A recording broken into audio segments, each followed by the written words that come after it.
famosissimo.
L'iniziativa è che è rappresentata dall'amico Antonio Usai qui a fianco a me.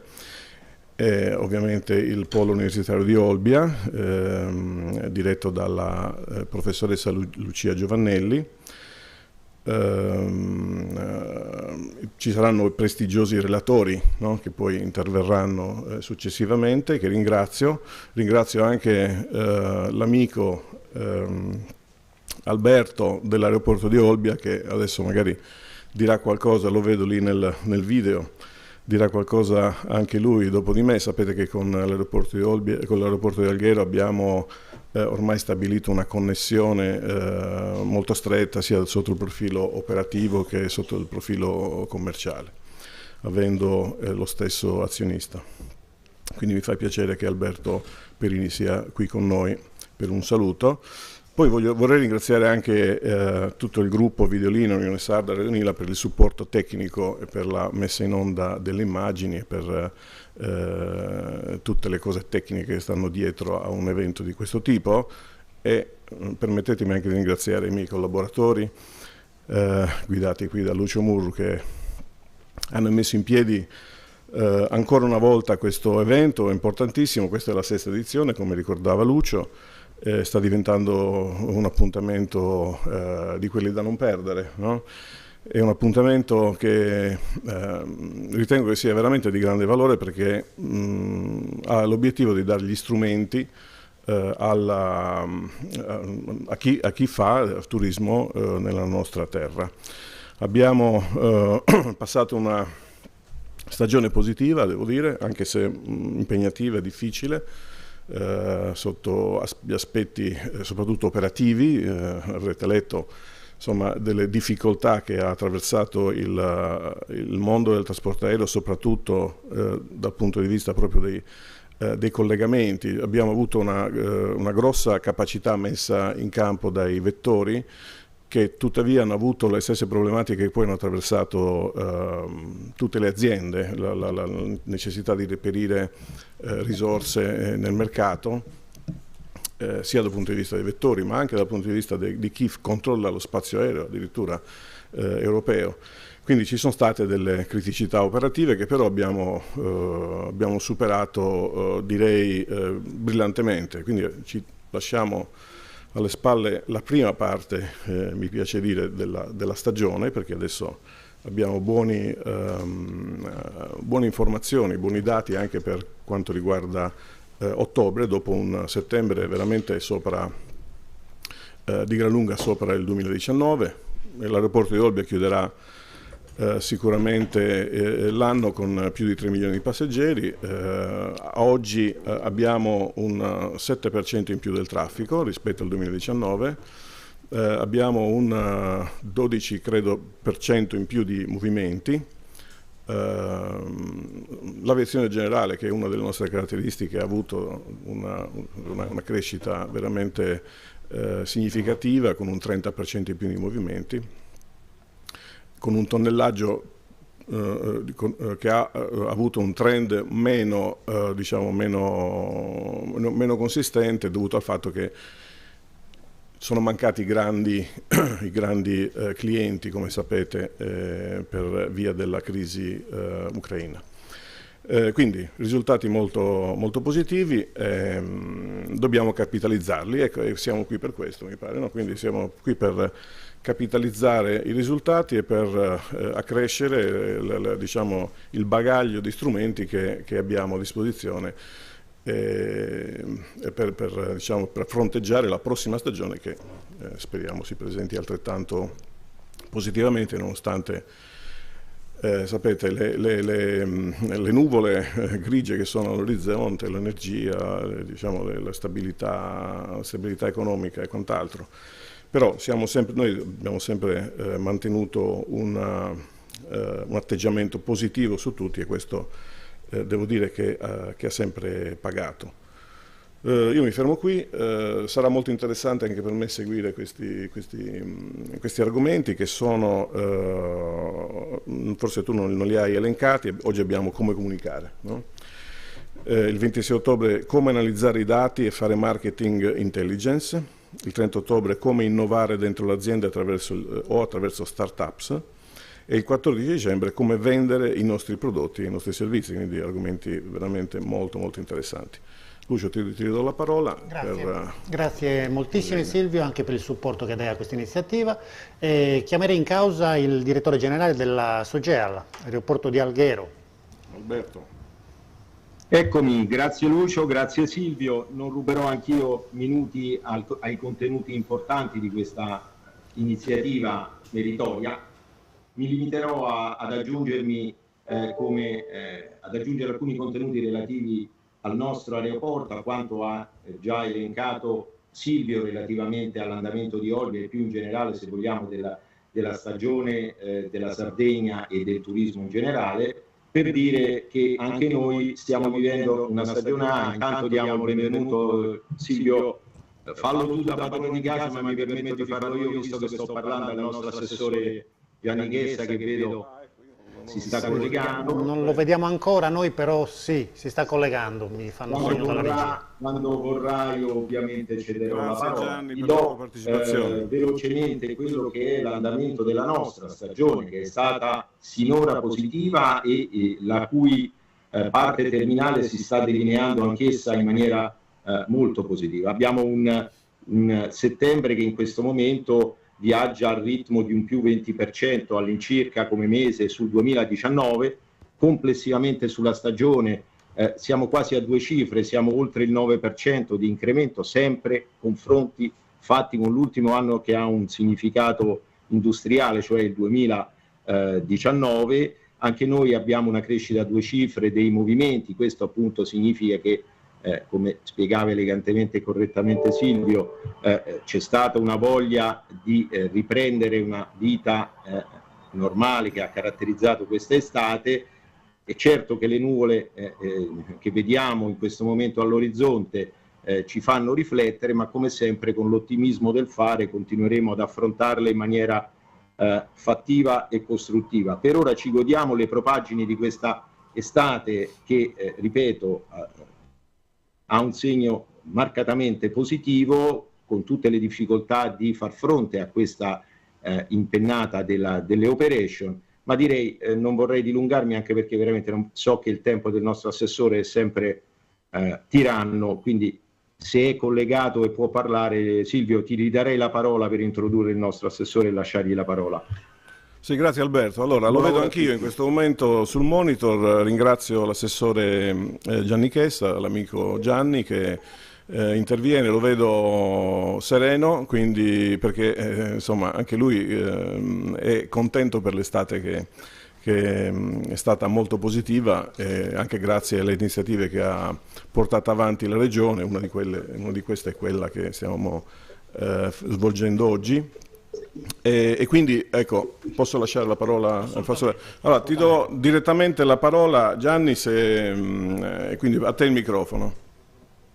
Sì, grazie. Mi sentite? Sì. Perfettamente. Grazie, buongiorno a tutti. Mi dispiace non essere lì, ma stiamo preparando gli stati generali del turismo per domani. Insomma, poi mi farebbe piacere vedervi, insomma, presenti. Vi ringrazio di persona per quello che state facendo. Insomma, tutto questo grande risultato lo si deve anche grazie al lavoro degli aeroporti, di chi gestisce direttamente gli aeroporti, i porti, quelli che ci consentono i collegamenti. Un grazie deve essere dato sempre a chi gestisce poi direttamente il turismo, insomma, l'ospitalità, le strutture alberghiere, tutto il sistema. Però è importante anche capire che non bisogna accumularsi solo dei successi. Questo dobbiamo farne tesoro, che possiamo fare di più, possiamo fare meglio, dobbiamo migliorarci. È importante continuare a fare queste iniziative come quella di oggi che state facendo. Io continuerò a investire su queste iniziative perché sono momenti di incontro, di confronto soprattutto, perché bisogna anche finire tra sardi di dirci che siamo belli e siamo bravi. La Sardegna, lo dico sempre, promuove una città, ma dobbiamo migliorare tanti aspetti come la formazione, l'accoglienza, insomma tanti saranno i temi che domani affronteremo. Tra l'altro ci sarà anche il Presidente della Regione presente, mi ha garantito la presenza. Stiamo cercando di fare una cosa veramente che sia un tavolo di discussione reale e affrontare e risolvere soprattutto alcune cose, soprattutto certezze, dare la certezza della programmazione, delle continuità delle cose che si fanno. Io il mio ringraziamento di questa giornata di lavoro che voi state improntando lo faccio di cuore, credetemi, perché in 3 anni di pandemia non si augura a nessuno governare. Lasciate perdere la parte politica, ma soprattutto anche voi, con chiusure, mantenere dipendenti, fare l'impossibile per far sì che questa bellissima destinazione Sardegna sia stata così appetibile e accessibile. Quindi veramente di cuore per quello che avete fatto un grazie a nome di tutta la Sardegna. Come minimo vi devo dire queste cose. Molto bene. Assessore. È importante continuare così, guardate, non è finita non è finita la stagione, mi sentite? Sì, ti sentiamo. Mi sentite? Ti sentiamo, vai avanti. Noi ti sentiamo, eh?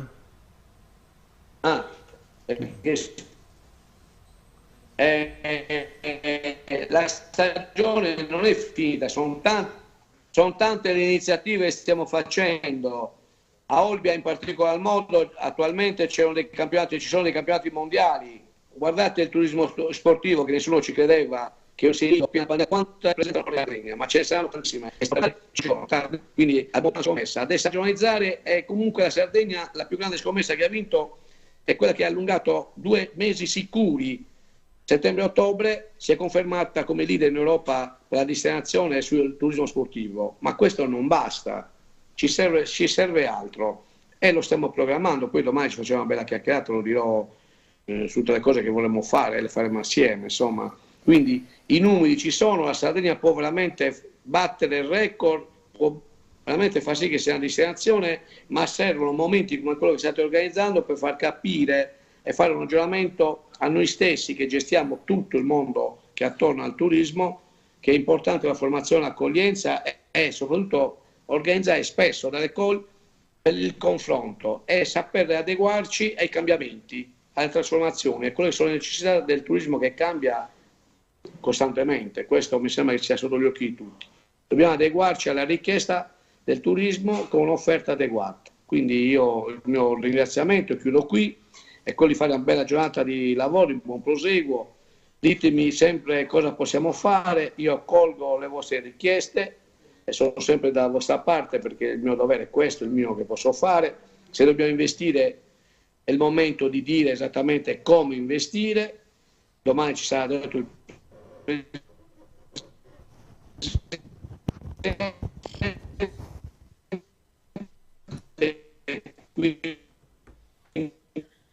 Abbiamo un problema di connessione. Riprendiamo un attimo. Gianni, perdonaci, non ti sentiamo più. Si è interrotto, credo, definitivamente il collegamento con Gianni Chessa. Non so se probabilmente sono problemi che possono derivare anche dalla sua connessione. No, è la sua connessione. È la sua connessione. Sì. Va bene, magari gli daremo la parola poi per la conclusione successivamente. Lui ha citato una cosa che effettivamente, datemi solo 3 secondi per dire questo, che questa estate, questa summer che sta concludendosi, i risultati positivi sono stati determinati anche dal grossissimo impegno di tutti quelli che hanno lavorato sia nel campo del trasporto aereo che nel campo alberghiero, nel campo della ristorazione. Abbiamo avuto veramente dei problemi enormi nel settore delle risorse umane e chi ha lavorato, io faccio riferimento a quello che è successo da noi, chi ha lavorato da noi veramente è stato, ha lavorato con grandissimo impegno, con grandissimo sacrificio e quindi un grazie a tutti quelli che hanno prestato la loro attività per il grande settore del turismo e del trasporto aereo. Ti lascio la parola per proseguire. Regia, per cortesia, sistemati un pochino le cose, perché vedo a monitor ancora il programma. Che sta succedendo?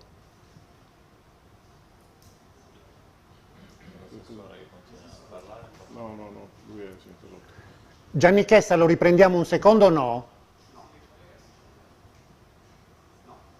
No, vabbè, dai. Non c'è più? Sì, c'è, però non ha l'audio, Magari voleva salutare, perché vedo che sta ancora, continua a parlare. Sì. Gianni, ti abbiamo perso per un periodo abbastanza lungo. Sentite voi. È un po' a tratti, non è molto... Dai, vi saluto, fate una buona giornata di lavoro perché ci sono difetti con i collegamenti, il segnale non è sufficiente. Va bene. Grazie Gianni. Grazie allora. Non c'è molto segnale, scusate. Va bene. Bocca al lupo per domani per gli stati generali del turismo allora. Vi aspetto domani, grazie. D'accordo, ci saremo. Bene, cerchiamo di recuperare un po' di tempo. La parola al professor Fancello. Gianfranco, ti aspettiamo sul palco insieme ad Antonio. A voi la parola. Facciamo il punto della situazione. No, li lascio io. No, tanto io mi metto in piedi così riprendiamo anche il contatto con la sala, perché è un grande piacere, dopo 2 anni ci rivediamo tutti, quindi riprendiamo le buone abitudini, riuscire a stare qua a contatto tutti quanti ci riporta anche a condividere più direttamente idee e opportunità. Io richiamo, tanto chiedo alla regia di mandare le mie slide, ma richiamo un po' quello che è stato detto fino adesso. Si è parlato di numeri, sì è vero, il 2022 ha fatto segnare numeri decisamente positivi che ci portano ad essere migliori rispetto al 2019, però poi a noi compete anche essere attenti per capire la realtà di questi numeri, vederne la dinamica, perché da quella dinamica riusciamo tutti quanti ad intercettare nuove opportunità. E allora con i dati che abbiamo a disposizione abbiamo provato a lavorare su alcuni dati di nicchia. Perché su dati di nicchia? Perché gran parte dei dati che noi condividiamo storicamente nei nostri appuntamenti, ce lo ricordiamo, sono dati che potete trovare online sempre, perché riguardano i dati della Regione Sardegna, i dati degli assi aeroporti, del sistema portuale delle autorità che governano i porti. Perché vi dico che sono disponibili per tutti? Perché evidentemente ognuno di noi si può creare la sua dashboard per vedere come sta andando il turismo, quali sono i segmenti maggiormente rappresentativi, vedere le tendenze. Poi insieme possiamo fare delle analisi più approfondite. Allora già se riusciamo ad avere la nostra dashboard personale ci siamo portati avanti nel lavoro. Considerate che nei 4 appuntamenti che abbiamo il secondo sarà dedicato proprio a questo, all'analisi evoluta dei dati. Allora noi ci siamo preparati in questi 4-5 anni di call to action e l'abbiamo fatto con l'idea di essere sempre più performanti. Perché il dato importante? Beh, l'avete visto anche oggi, ce lo ricordava l'ingegnere Pippo Bello, ce l'ha detto il direttore dell'aeroporto del Alghero e l'assessore. Avere i dati significa poter dire non siamo andati bene, ma quanto siamo andati bene e capire anche se i segmenti degli ultimi anni sono gli stessi che ci hanno accompagnato nella fase di sviluppo. Allora il 2019 è il nostro spartiacque, perché il 2020-21, il 20 dati piccoli, il 21 dati in crescita, però evidentemente il 19 sul 22, e quindi il 22 come nostro punto di arrivo, il 19 come partenza, che ci aiuta a capire la vera dinamica. Allora, nelle nostre slide che stanno arrivando avremo 2 focus. Il primo, la nostra curva del tempo, queste sono quelle di Fancello, sono le altre, grazie. La nostra curva del tempo, stiamo analizzando sempre la tendenza degli ultimi 20 anni, ci accompagna ormai questo esercizio che facciamo insieme e la tendenza degli ultimi 20 anni ci aiuta a capire da dove siamo partiti, perché gli ultimi 20 anni sono stati il segnale vero di svolta nel sistema economico del turismo in Sardegna. Sono stati il sistema di svolta perché siamo riusciti a generare nuovo traffico, è cambiato il modo di fare trasporto sia aereo che marittimo, in particolare aereo, le low cost ci hanno accompagnato nel loro sviluppo e hanno consentito alla Sardegna di posizionarsi in modo crescente sui mercati internazionali. E allora se vogliamo immediatamente fare un focus nelle nostre fonti porti e aeroporti, abbiamo lavorato sul sistema dei dati fino al 31 luglio 2022, che è il dato certificato, poi però ci siamo portati avanti, abbiamo preso i dati disponibili per agosto 2022, non tutti certificati, però abbiamo provato a fare alcune proiezioni. E allora immediatamente, questa vi ricordate la nostra curva di tendenza dei 20 anni che ci ha accompagnato fino al 2021, lo scorso anno, crollo per poi avere una ripresa. Bene, vediamo subito che sul 2022 i dati ci portano immediatamente in alto. Lo vedete significativamente nella curva, siamo risaliti. Siamo risaliti, l'abbiamo fatto in modo molto interessante, abbiamo avuto una forte presenza degli italiani ancora, ma gli stranieri in decisa crescita. Il sistema degli aeroporti, poi lo approfondirà il collega Gianfranco Fancello, che è cresciuto, si è riportato, non in tutti gli aeroporti i numeri sono stati uguali, abbiamo delle differenze significative, però evidentemente l'aeroporto di Olbia, ne abbiamo analizzato questo case history per disponibilità di dati, l'aeroporto di Olbia ci dà tutti i dati, addirittura abbiamo lavorato sui coefficienti di riempimento degli aeromobili che sono arrivati in Sardegna, questo per avere un'idea quanto più precisa di che cosa è successo. Bene, dato certo, siamo cresciuti rispetto al 2019, adesso però andiamo a vedere quali sono i margini di miglioramento. Abbiamo margini di miglioramento e il primo margine di miglioramento, perché poi i dati sono tantissimi, li approfondiremo nei 4 appuntamenti, però abbiamo voluto porre l'attenzione questa volta sull'aeroporto di Olbia e sul tasso di riempimento. Perché il tasso di riempimento? Perché voi tutti, o gran parte di voi, sono imprenditori, anche il trasporto aereo è fatto di imprese e le imprese devono lavorare con una certa marginalità di profitto. Lo sappiamo tutti, è come chiedere all'albergatore: puoi aprire? La prima cosa che mi viene detto: io apro, ma devo capire se il riempimento mi consentirà almeno di coprire i costi per poi avere anche delle marginalità. Il trasporto aereo funziona allo stesso modo, con la complicazione che spostare un aeromobile e farlo entrare in un network, in una programmazione, è cosa complicata, tanto che l'aeroporto di Olbia ci ha lavorato nell'anno precedente, si lavora nella stagione precedente, e poi viene comunicata la summer, che è la parte importante che ci riguarda, nel mese di febbraio. Quest'anno, nel 2022, il mese di febbraio, l'aeroporto di Olbia ha presentato una summer molto ricca, che ci ha dato immediatamente un dato importante. La summer ha riguardato un operativo che è partito da marzo, gli ultimi giorni di marzo, ma che già da aprile era molto performante, numeri molto elevati, avevamo tantissimi aeromobili in movimento, molte compagnie, avevamo un numero di posti disponibili in ingresso, abbiamo scomposto ingresso e in uscita, evidentemente raddoppiati i numeri, ogni aeromobile che arriva va anche via con dei passeggeri, ma a noi interessa capire quante persone potevano arrivare. E allora il mese di aprile ci regala un network fatto di un numero di voli straordinario, dove gli internazionali hanno guidato la crescita con i nazionali, che erano inizialmente i soliti, i nostri collegamenti classici con Roma e Milano. Sì, i dati, adesso arriviamo alla tabella che ci interessa, questo vedete tutti i dati su cui abbiamo lavorato, ecco qua. Qua vediamo quanti sono i passeggeri arrivati nei mesi e focalizziamo la nostra attenzione su aprile e su maggio del 2022 e questi sono i coefficienti di riempimento. Guardate subito le percentuali. Noi abbiamo coefficienti di riempimento su aprile e su maggio rispettivamente del 50%, del 57% e 63%. Ora capite tutti, già da queste percentuali, che con questo coefficiente di riempimento il vettore, per quanto abbia scommesso, evidentemente si trova in difficoltà. E questa è volutamente una sintesi. Se poi andiamo nello specifico, l'abbiamo fatto, però vi vogliamo incuriosire per poi portarvi anche a visitare tutto il materiale che abbiamo disponibile online e a farci anche delle domande, perché questa analisi nasce in risposta ad una domanda che ci ha fatto un operatore in particolare alla fine dello scorso call to action, in cui ci ha detto: ma sapete, io vorrei aprire, vorrei che l'aeroporto mi aiutasse programmando dei voli, perché io ad aprile aprirei, però devo essere supportato. Bene, noi la risposta gliel'abbiamo data, l'aeroporto è stato bravissimo nell'organizzare la risposta. Il problema è che dal territorio la risposta non è stata coerente.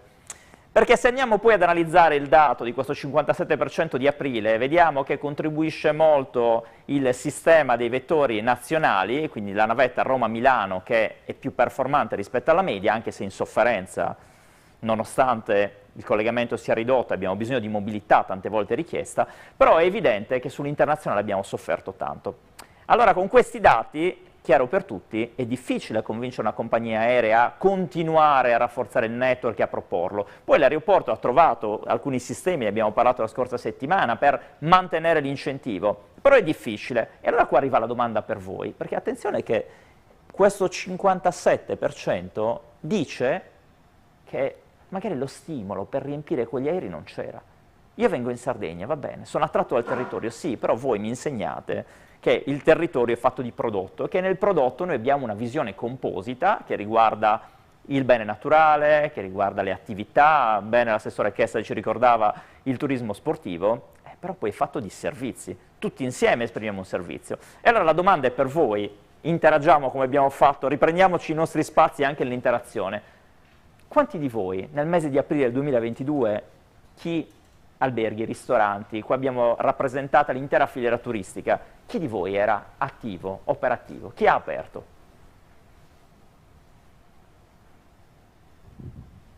Qualche numero ce l'abbiamo.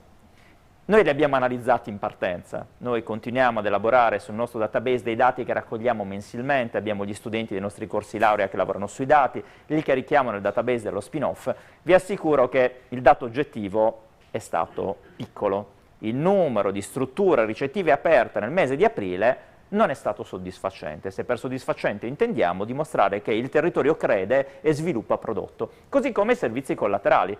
Abbiamo dei servizi di filiera che sono stati minimi, lo sono stati sono stati molto bassi nel mese di aprile, il mese di maggio è migliorato, si sono ravvivati nel mese di giugno per poi continuare fino al mese di settembre. Abbiamo i dati attuali che ci danno una buona risposta del territorio, con alcuni segnali interessanti per ottobre, ma non abbastanza forti. Allora, questo ci insegna immediatamente che con questo dato noi tanto possiamo sfatare alcuni miti, ci siamo abituati a farlo dalla prima edizione di Call to Action. Va bene parlare di turismo, e ogni qualvolta in cui parliamo di turismo la domanda è sempre legittima ed è ricorrente. Io vorrei fare turismo, ma il sistema dei trasporti non mi aiuta. Ricordando però che il vero sviluppo organico dell'offerta nasce per il prodotto che io sto offrendo, il prodotto è quello territoriale. Non compro il biglietto aereo, se non in rari casi perché devo fare un giro sull'aereo e poi atterro dove capita. Io compro un biglietto per finalizzare la mia visita, che è l'esperienza che faccio sul territorio. Il che vuol dire che ho bisogno di una serie di esperienze che vanno costruite con i prodotti aziendali e i prodotti territoriali. Questo, quando manca, crea un problema. A noi sta mancando, ci manca storicamente. Ci siamo tolti l'alibi, e credete, lo dico in modo positivo. Lo dico per quanti, ogni qualvolta in cui si prova ad interagire, antepongono il trasporto. E quando chiedo, immagina di avere domani, ed è successo, perché noi ci siamo lasciati nel 2021, a dicembre, con l'ultimo call to action, con questa promessa. Lavoreremo sul prodotto perché siamo convinti che chi ha la competenza e la disponibilità lavorerà sul trasporto. Quindi togliamo agli operatori un problema che non è di loro competenza, non potete gestire né il trasporto aereo né il trasporto marittimo, non si può fare, ma qualcuno lo farà. Bene, la risposta è arrivata, ma c'è mancata quella parte, c'è mancata la risposta territoriale. E allora ci interroghiamo, perché poi sul dato noi cerchiamo di trovare sempre l'opportunità e non la sola criticità. Siamo tutti d'accordo su questo. Allora, l'opportunità l'abbiamo avuta. Tra l'altro, chi di voi è venuto a conoscenza del network? Perché da febbraio se ne è parlato e poi è stato presentato alla stampa, e gli organi di stampa, vedo qua gli amici giornalisti, ne hanno parlato compiutamente in modo approfondito, hanno dato risalto con speciali, le TV locali, se ne è parlato ampiamente, cercando di richiamare l'attenzione degli operatori sulla possibilità, sull'opportunità. Chi di voi sapeva che c'era questo network così ricco, così articolato, con collegamenti internazionali e nazionali? Faccio la domanda contraria, qualcuno proprio non lo sapeva? Qualcuno c'è.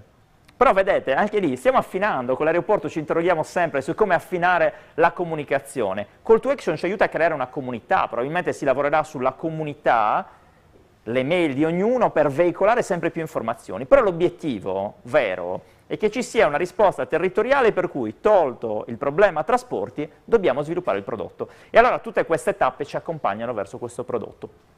Guardate qua come è migliorato il coefficiente di riempimento, però attenti, giugno 77%, luglio 80%, agosto 79%, settembre, quello che ci dicevamo prima, ottime performance. Vedremo i dati di ottobre, quando finiremo la prossima call to action sicuramente avremo anche i dati di ottobre, però vedete, ci sono alcuni elementi che ci devono far riflettere. Il 77% di giugno ci deve far riflettere.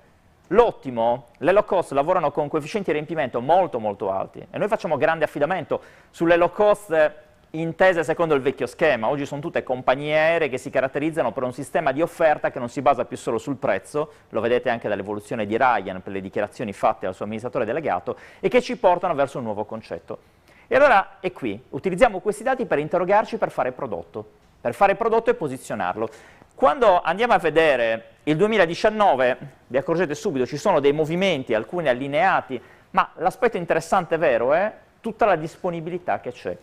E la disponibilità noi l'abbiamo vista in questo planning. Ora qua non si vede, ma lo trovate online, voi andate online, digitate programmazione Summer Aeroporto Olbia Costa Smeralda e ci siamo riproposti di approfondire questi dati anche con gli altri due scali, quindi con Cagliari e con Alghero. Ci devono supportare dandoci materialmente il dato, che è un dato sensibile, quello dell'occupazione è un dato sensibile, noi lo disaggreghiamo nei limiti in cui ci serve l'analisi puntuale dei mesi e poi lo riaggreghiamo in modo che tutti i dati sensibili vengano protetti. Però il significato è questo. Questo planning, disponibile nel mese di febbraio, ci ha regalato l'opportunità di vedere quali erano i mercati e quali eravamo collegati, tutti. Noi sapevamo esattamente, potevamo scegliere sulla base di quella differenziazione di prodotto che magari ci vedeva più attenti ad intercettare le dinamiche della Germania piuttosto che di UK, per arrivare poi a spaziare su tutte le altre destinazioni del network, nord dell'Europa, centro Europa, più le destinazioni italiane, perché nel mese di marzo si attivavano i collegamenti con le destinazioni cosiddette minori, non ricorrenti, ma con grandi città, che evidentemente completava la nostra capacità di penetrazione. Quando faremo business intelligence sui dati, noi riusciremo ad avere il posizionamento di ogni vostro singolo prodotto sulle diverse destinazioni. E allora, non mi posso dilungare oltre, ma come vedete abbiamo tantissimo, però vi voglio far vedere aprile, vi lascio con questa slide, è la sintesi di quello che ci siamo detti. Guardate quanti erano i numeri dei voli in entrata dall'estero nel mese di aprile. Numero di voli vuol dire per ogni settimana gli aeromobili in movimento, a prescindere da qual era il vettore, dal vettore e dal collegamento. Sull'estero 286, sull'Italia 316. Entravano e poi riuscivano. La capacità sviluppata di posti, stimando, perché poi abbiamo fatto una stima generale, abbiamo stimato quanto era il posto medio per ogni aeromobile, quante erano quindi le sedie che potevamo vendere. Guardate che i numeri sono altissimi. Noi avevamo una capacità di fuoco elevatissima che ci consentiva di essere player veri della bassa stagione per offrire qualcosa di più. Vi lascio con l'ultima riflessione per poi dare la parola a Gianfranco, che si soffermerà in modo puntuale sui dati del trasporto aereo, facendovi vedere le dinamiche dei 3 aeroporti. Il sistema dei porti ci aiutava a completare, perché questo è il sistema degli aeroporti. Attenti che anche sui porti si è movimentato tanto, e si è movimentato con l'idea che potevamo intercettare tantissimi turisti che volevano arrivare con le auto, perché abbiamo avuto anche questo segnale. E la dinamica c'è. I porti quest'anno sono cresciuti, ma non ai livelli del 2019. Hanno ribilanciato, l'abbiamo visto prima col 2019 sul 21 per gli aeroporti, piano piano gli aeroporti hanno ripreso la loro quota di mercato e i porti sono scesi. Ma quello che dobbiamo considerare è la capacità che abbiamo di generare incoming. Abbiamo i posti disponibili, quindi ora la scommessa passa a voi. Poi approfondiremo nel corso della mattina con altri dati. Gianfranco. Quindi andiamo sulla presentazione di Fancello. Sì, grazie Antonio, buongiorno a tutti. Il mio compito è quello di entrare nel merito dei dati relativi al sistema aeroportuale sardo. Sardinia Call to Action, quindi guarderemo il sistema aeroportuale sardo nel suo complesso e poi guarderemo i 3 aeroporti aeroporto per aeroporto. Chiedo alla regia di caricare la mia presentazione. Intanto dico subito, i dati che vedrete fanno parte di un sistema di monitoraggio che, insieme al mio collega Daniel Vitiello, che è qui presente, ci consente di monitorare costantemente e continuativamente il sistema del trasporto, in questo caso aereo, ma in generale il sistema di trasporto in ingresso e uscita alla Sardegna. Oggi vedremo, ritiriamo le fila sull'anno appena trascorso e su quello che stiamo andando a chiudere. Le prossime 3 volte vedremo delle analisi specifiche su specifiche origini e destinazioni, poi andremo a vedere il comportamento su alcuni mercati nazionali e internazionali e faremo il confronto con alcune regioni, competitor dal punto di vista del trasporto aereo con la Sardegna. Faccio un riferimento a cosa è successo in Italia, cosa sta succedendo in Italia, perché dobbiamo capire cosa sta succedendo in Italia. I dati intanto che vedrete sono sempre, lo diceva Antonio prima, riferiti a, vedrete sulla sinistra è sempre il rapporto 19-21 sull'anno, sui 12 mesi, mentre sulla destra vedrete il rapporto 19-22 relativi ai primi 7 mesi luglio, perché sono i dati certificati da Asso Aeroporti. Per i 3 aeroporti sardi avremo anche il dettaglio di agosto, che però non è un dato certificato da Asso Aeroporti, ma che comunque ci dà un'idea. Sistema Italia l'anno scorso rispetto al 2019 ha perso il meno 58%, quindi seppure è stato per molti versi un anno che si è detto l'anno della ripresa, globalmente il sistema Italia ha perso il meno 58%. I primi 7 mesi quest'anno dicono al sistema Italia che la variazione è del meno 20%, quindi certamente il sistema Italia dal punto di vista dei passeggeri trasportati si comporta molto meglio e vedremo ora a fine anno il consuntivo, però certamente siamo ancora con un segno meno. Ricordiamoci, poi ve lo riciterò, questa percentuale a livello nazionale perché ci serve come benchmark e poi per riferirci al sistema regionale. Qui vado per recuperare un po' di tempo, avevo programmato anche il sistema nazionale, il dettaglio tra nazionali e internazionali, però vediamo subito il trasporto aereo sardo.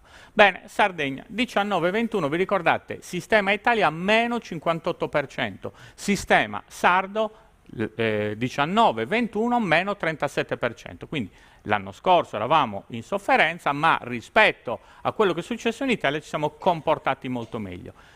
I primi 7 mesi ci siamo comportati ancora meglio, Italia meno 20%, il sistema Sardegna fa un meno 2,5% rispetto allo stesso periodo nazionale. Ecco qua, qui vedete il dettaglio mese per mese, i colori sono questo verdino, dov'è il puntatore? Non lo vedo, eccolo. Questo verdino qua è il 2019, l'azzurro è il 2022, questo è il 2021 e il rosso è il 2020. Bene, vedete subito che passeggeri totali, abbiamo qui anche incluso il dato, come vi dicevo, non certificato, ma che di agosto 22, ecco qua come in assoluto il sistema Sardegna nel suo complesso, vedremo i dettagli relativi poi ai 3 aeroporti, si comporta dal mese di aprile in poi si comporta meglio rispetto al 2019. Naturalmente quella percentuale meno è perché deve recuperare un po' di perdite rispetto ai primi 2 mesi, gennaio-febbraio, dove rispetto a 3 anni fa c'è stata ancora qualche piccola perdita. Però vediamo subito che il 2019 ha dato valori positivi. Se poi confrontiamo il dato nazionali-internazionali, scopriamo alcune cose molto interessanti.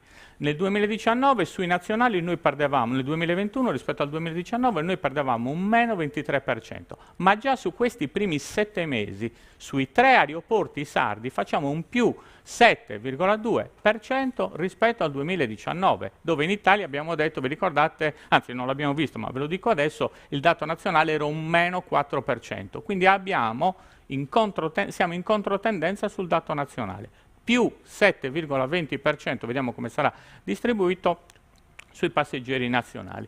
Eccoli qua, qui ancora non abbiamo il dato diviso tra nazionali e internazionali per agosto, però sappiamo che più o meno la curva sarà così. Quindi è evidente come, vedete, il nazionale già da marzo supera immediatamente il 2019, che è questo. Questa è la curva del 2021, vi ricordate l'anno scorso il 2021 un ottimo agosto, l'agosto del 2022 ancora migliore. Sugli internazionali c'è un più di sofferenza, un po' più di sofferenza che però è minore rispetto a quella del sistema Italia, cioè un meno 59%, quasi un meno 60% abbiamo avuto l'anno scorso. Quest'anno, i primi 7 mesi, facciamo un meno 19% rispetto al sistema Italia che fa un meno 28%. Quindi ancora in sofferenza, mancano ancora alcune quote, e lo vedremo, però rispetto al sistema Italia ci comportiamo bene. E questo lo vediamo bene dall'andamento. Guardate l'andamento.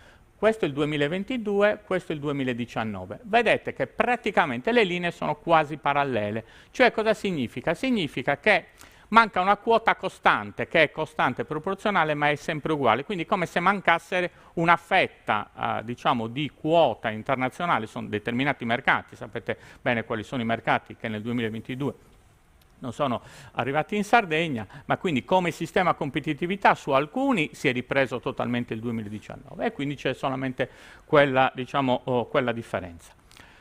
Vediamo i 3 aeroporti, andiamo in ordine alfabetico. Alghero, lo diceva il direttore dell'aeroporto precedentemente, è in una situazione diciamo, di ripresa rilevante. Qui per ragioni di spazio, è sparita ho dato solo la variazione 19-22, vedete che nei primi 7 mesi abbiamo un più 9,45%.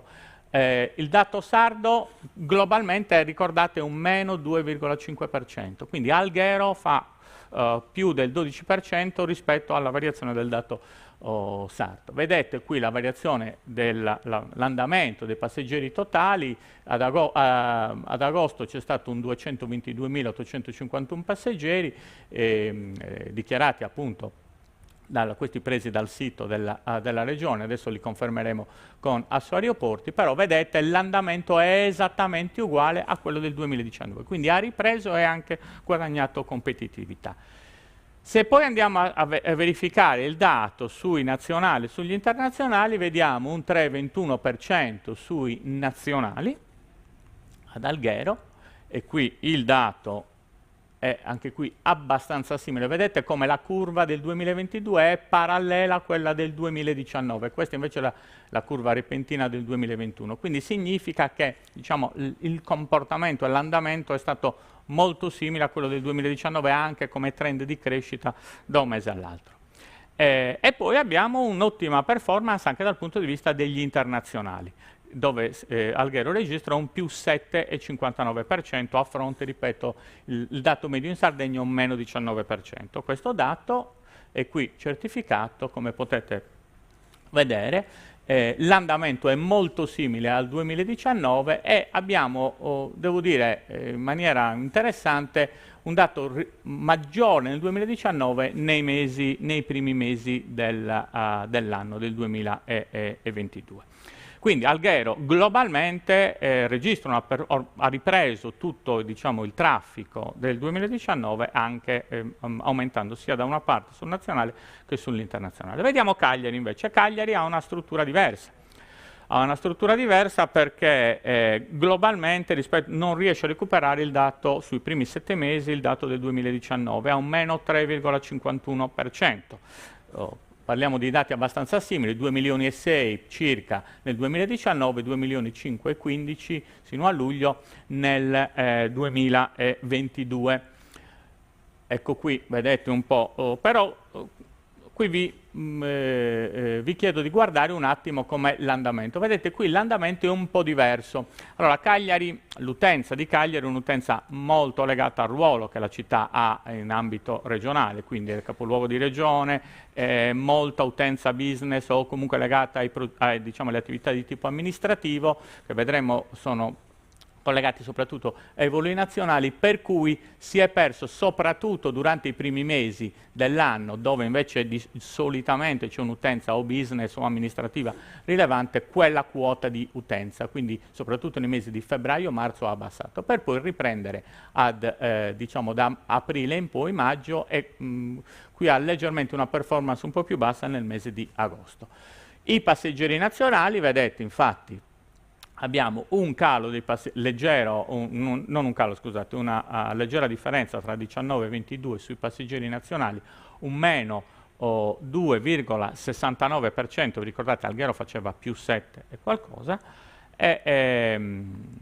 e invece sugli internazionali è la quota maggiormente rilevante, non riesce a recuperare la quota che aveva nel 2019, ha un meno 24%, che è più bassa anche della media regionale che è un meno 19%, sempre dato gennaio-luglio.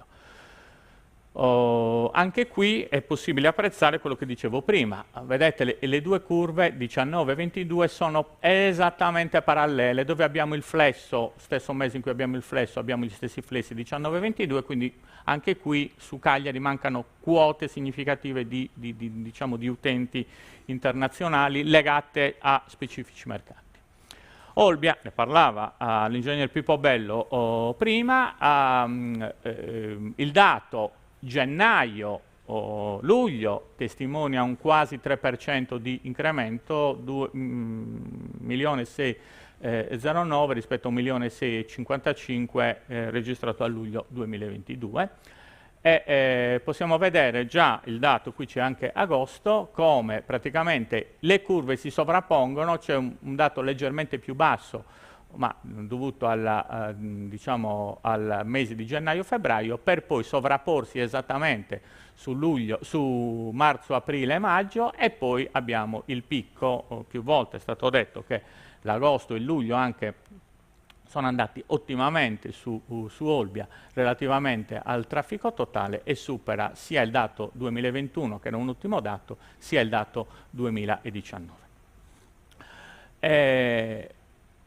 Ottima performance naturalmente sul nazionale, qui abbiamo un più 29%, quindi un dato molto molto interessante, passiamo da 760.000 a quasi 1 milione di passeggeri sul dato nazionale, che già l'anno scorso aveva dato un livello di performance significativo. Qui guardate quello che colpisce è che si è seguito, almeno a me ha colpito molto questo, l'incremento che c'è stato diciamo, dal mese di aprile-maggio in poi, dove il trend di crescita che è proprio schizzato in alto, mentre l'anno scorso, cosa che era successo anche l'anno scorso, poteva sembrare un elemento congiunturale un po' legato alla riapertura, il fatto che si sia confermato quest'anno significa che vi è quindi un elemento, diciamo, sistemico di ripresa dell'attività, ne parlava anche Antonio precedentemente, che diciamo, testimonia un'attrattività sul nazionale rilevante. Sugli internazionali invece c'è, questo sul dato 19-21, un dato minore, 833 rispetto a 653.000, ma ricordo un dato congiunturale nazionale rispetto anche al dato congiunturale regionale. Vedete un po', qui manca quella quota tra diciamo, mercato russo, mercato statunitense, quei mercati che storicamente appartengono all'aeroporto di Olbia e che invece in questa season 2022 sono mancati, e quindi rispetto all'anno 2019. Vedremo la prossima volta entreremo nel merito delle origini e destinazioni, quindi vedere con quali origini, con quali destinazioni i tre aeroporti si sono relazionati meglio in termini di offerta, in termini di domanda, in termini di attrattività. Volevo chiudere con alcuni elementi. Ricordiamoci che siamo all'interno di un contesto internazionale. Il contesto internazionale in questo momento soffre enormemente di un caro tariffe. Federconsumatori ha stimato che da gennaio a luglio 2022 mediamente in Europa le tariffe sono aumentate di un più 12%, però non c'è stata una diminuzione di domanda. Questo, diciamo, da questo punto di vista significa che in questo momento le compagnie e il sistema in generale stanno reggendo. Stima ancora che ci potrà essere ancora un incremento, vedete, legato a un più 21%, però sostanzialmente è naturalmente legato al tema del fuel. Come esempio riportato il periodo maggio 2014-maggio 2020, dove c'era stata una diminuzione sostanziale del prezzo del fuel, cioè del carburante, e le tariffe erano diminuite addirittura di un meno 39%. Invece sul contesto nazionale e contesto sardo le due grosse questioni saranno la questione ITA, e quindi come si completerà la questione dell'ITA, e poi il tema della continuità territoriale soprattutto su Roma e su Milano, che messa a sistema poi con il resto del network in qualche modo condiziona soprattutto quel dato positivo dei passeggeri nazionali che abbiamo visto prima. Ci vediamo la prossima volta con un ulteriore approfondimento. Ridò la parola a Lucio. Grazie. Grazie Gianfranco, grazie Antonio. Diamo la parola a uno degli ospiti più attesi della giornata di oggi, il dottor Paolo Borzacchiello, uno dei massimi esperti di comunicazione in Italia. Sono sicuro che moltissimi di voi hanno acquistato i suoi libri, Parola Magica, insomma, sono tutti diventati dei grandi bestseller, quindi siamo molto curiosi di ascoltare qualche parola magica sulla comunicazione turistica. Prego, dottore. Bene, buongiorno. Allora, un gira slide è questo. Fantastico, la presentazione è partita? Sì, questo sono io. Allora la rifaccio. Buongiorno. Ma veramente una cosa. Ma io sono addestrato. Addirittura io insisto, perché voi immaginatevi davanti a 100 persone che ti guardano con occhio spiritato e non sai se... Parto con questo, la prima regola della comunicazione efficace. Volete saperla? Sì? Era previsto che rispondiate. È un corso sulla comunicazione. Quindi la prima regola è assicurati che il tuo interlocutore sia vivo. Che non è da poco. Perché se io, dal punto di vista neuroscientifico, inizio la mia presentazione con buongiorno e nessuno mi risponde, questo si traduce nel vostro cervello con una mancanza di adrenalina e cortisolo, che sono i due ormoni necessari perché tutto quanto poi funzioni. Perché senza adrenalina e cortisolo non avrete l'attenzione delle persone, né scrivendo né parlando. È molto semplice, la merce più preziosa oggi, se volete interagire efficacemente con le persone, è l'attenzione delle persone. Siamo immersi nei social, questo è un dato, me l'hanno chiesto anche durante l'intervista, siamo immersi in un mondo virtuale e dormiamo per la maggior parte del tempo. Io tanto quanto voi, tanto quanto ogni persona che si rivolgerà a voi. Quindi o avete in corpo adrenalina o il vostro interlocutore dormirà. E quindi per me è sicuramente difficile, complicato mettermi di fronte a persone che non mi conoscono, o quasi non mi conoscono, e stare a dire, rispondetemi, buongiorno, rifarla 3 volte. Immaginatevi che tipo di tensione si può creare in una persona che dice, mi hanno invitato, manco mi salutano. Questa cosa che sentite si chiama senso di colpa, la risolviamo più tardi. Che però dal punto di vista negoziale è interessante. Io mi occupo di interagire con gli esseri umani, se non sappiamo come funzionano gli ormoni, se io vi chiedo buongiorno, non mi rispondete, vado avanti, il livello di serotonina per esempio si abbassa. Serotonina uguale credibilità della fonte. Io che figura farei se andassi avanti senza pretendere un riscontro? Ecco, questo vuol dire saper interagire oggi, sapere come funzionano gli ormoni, come funziona la chimica e sapere che ci sono regole molto precise che vanno rispettate, al di là dei gusti personali. Io so di avere tra l'altro un piglio, diciamo, che molte persone amano, va detto, alcune altre persone, la mia ex moglie è presidente di un fan club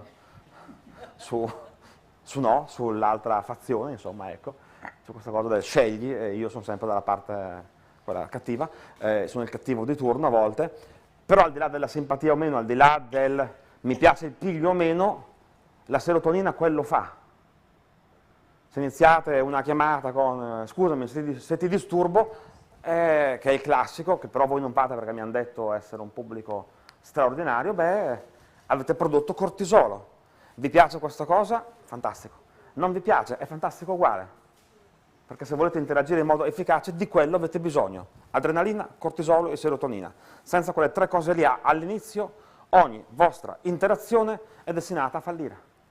Scientificamente parlando, perché la gente dorme, il cervello ha delle regole che vanno rispettate. Non è un caso che quello che insegno io sia stato messo finalmente anche in programmi universitari. E in scienza della comunicazione, in cui ho io poi i miei master, hanno inserito questa cosa perché si sono resi conto che solo a parole a volte non ce la fai, serve sapere questa cosa, serve sapere che tutto quello che sta capitando sta determinando la vostra realtà percepita, che in quanto tale è l'unica realtà disponibile. O io so controllare, gestire questa cosa, oppure la patisco. E quindi il mio intervento di oggi, visto che poi insomma, il contesto è molto particolare, perché tanti di voi mi hanno riferito, vi riferisco quello che mi hanno riferito, quindi se ci fossero delle improprietà in quello che dico è chiaramente colpa di qualcun altro, questo va sempre specificato con grande chiarezza, sì. Si chiamerebbe scaricare il barile, però in un corso così, secondo me, sta meglio qualcos'altro. Mi hanno riferito che voi siete, come dire, soggetti a, spesso e volentieri, a molto stress. Chi lavora in aeroporto soprattutto si trova a volte a dover gestire situazioni personali molto complesse che non riguardano lui.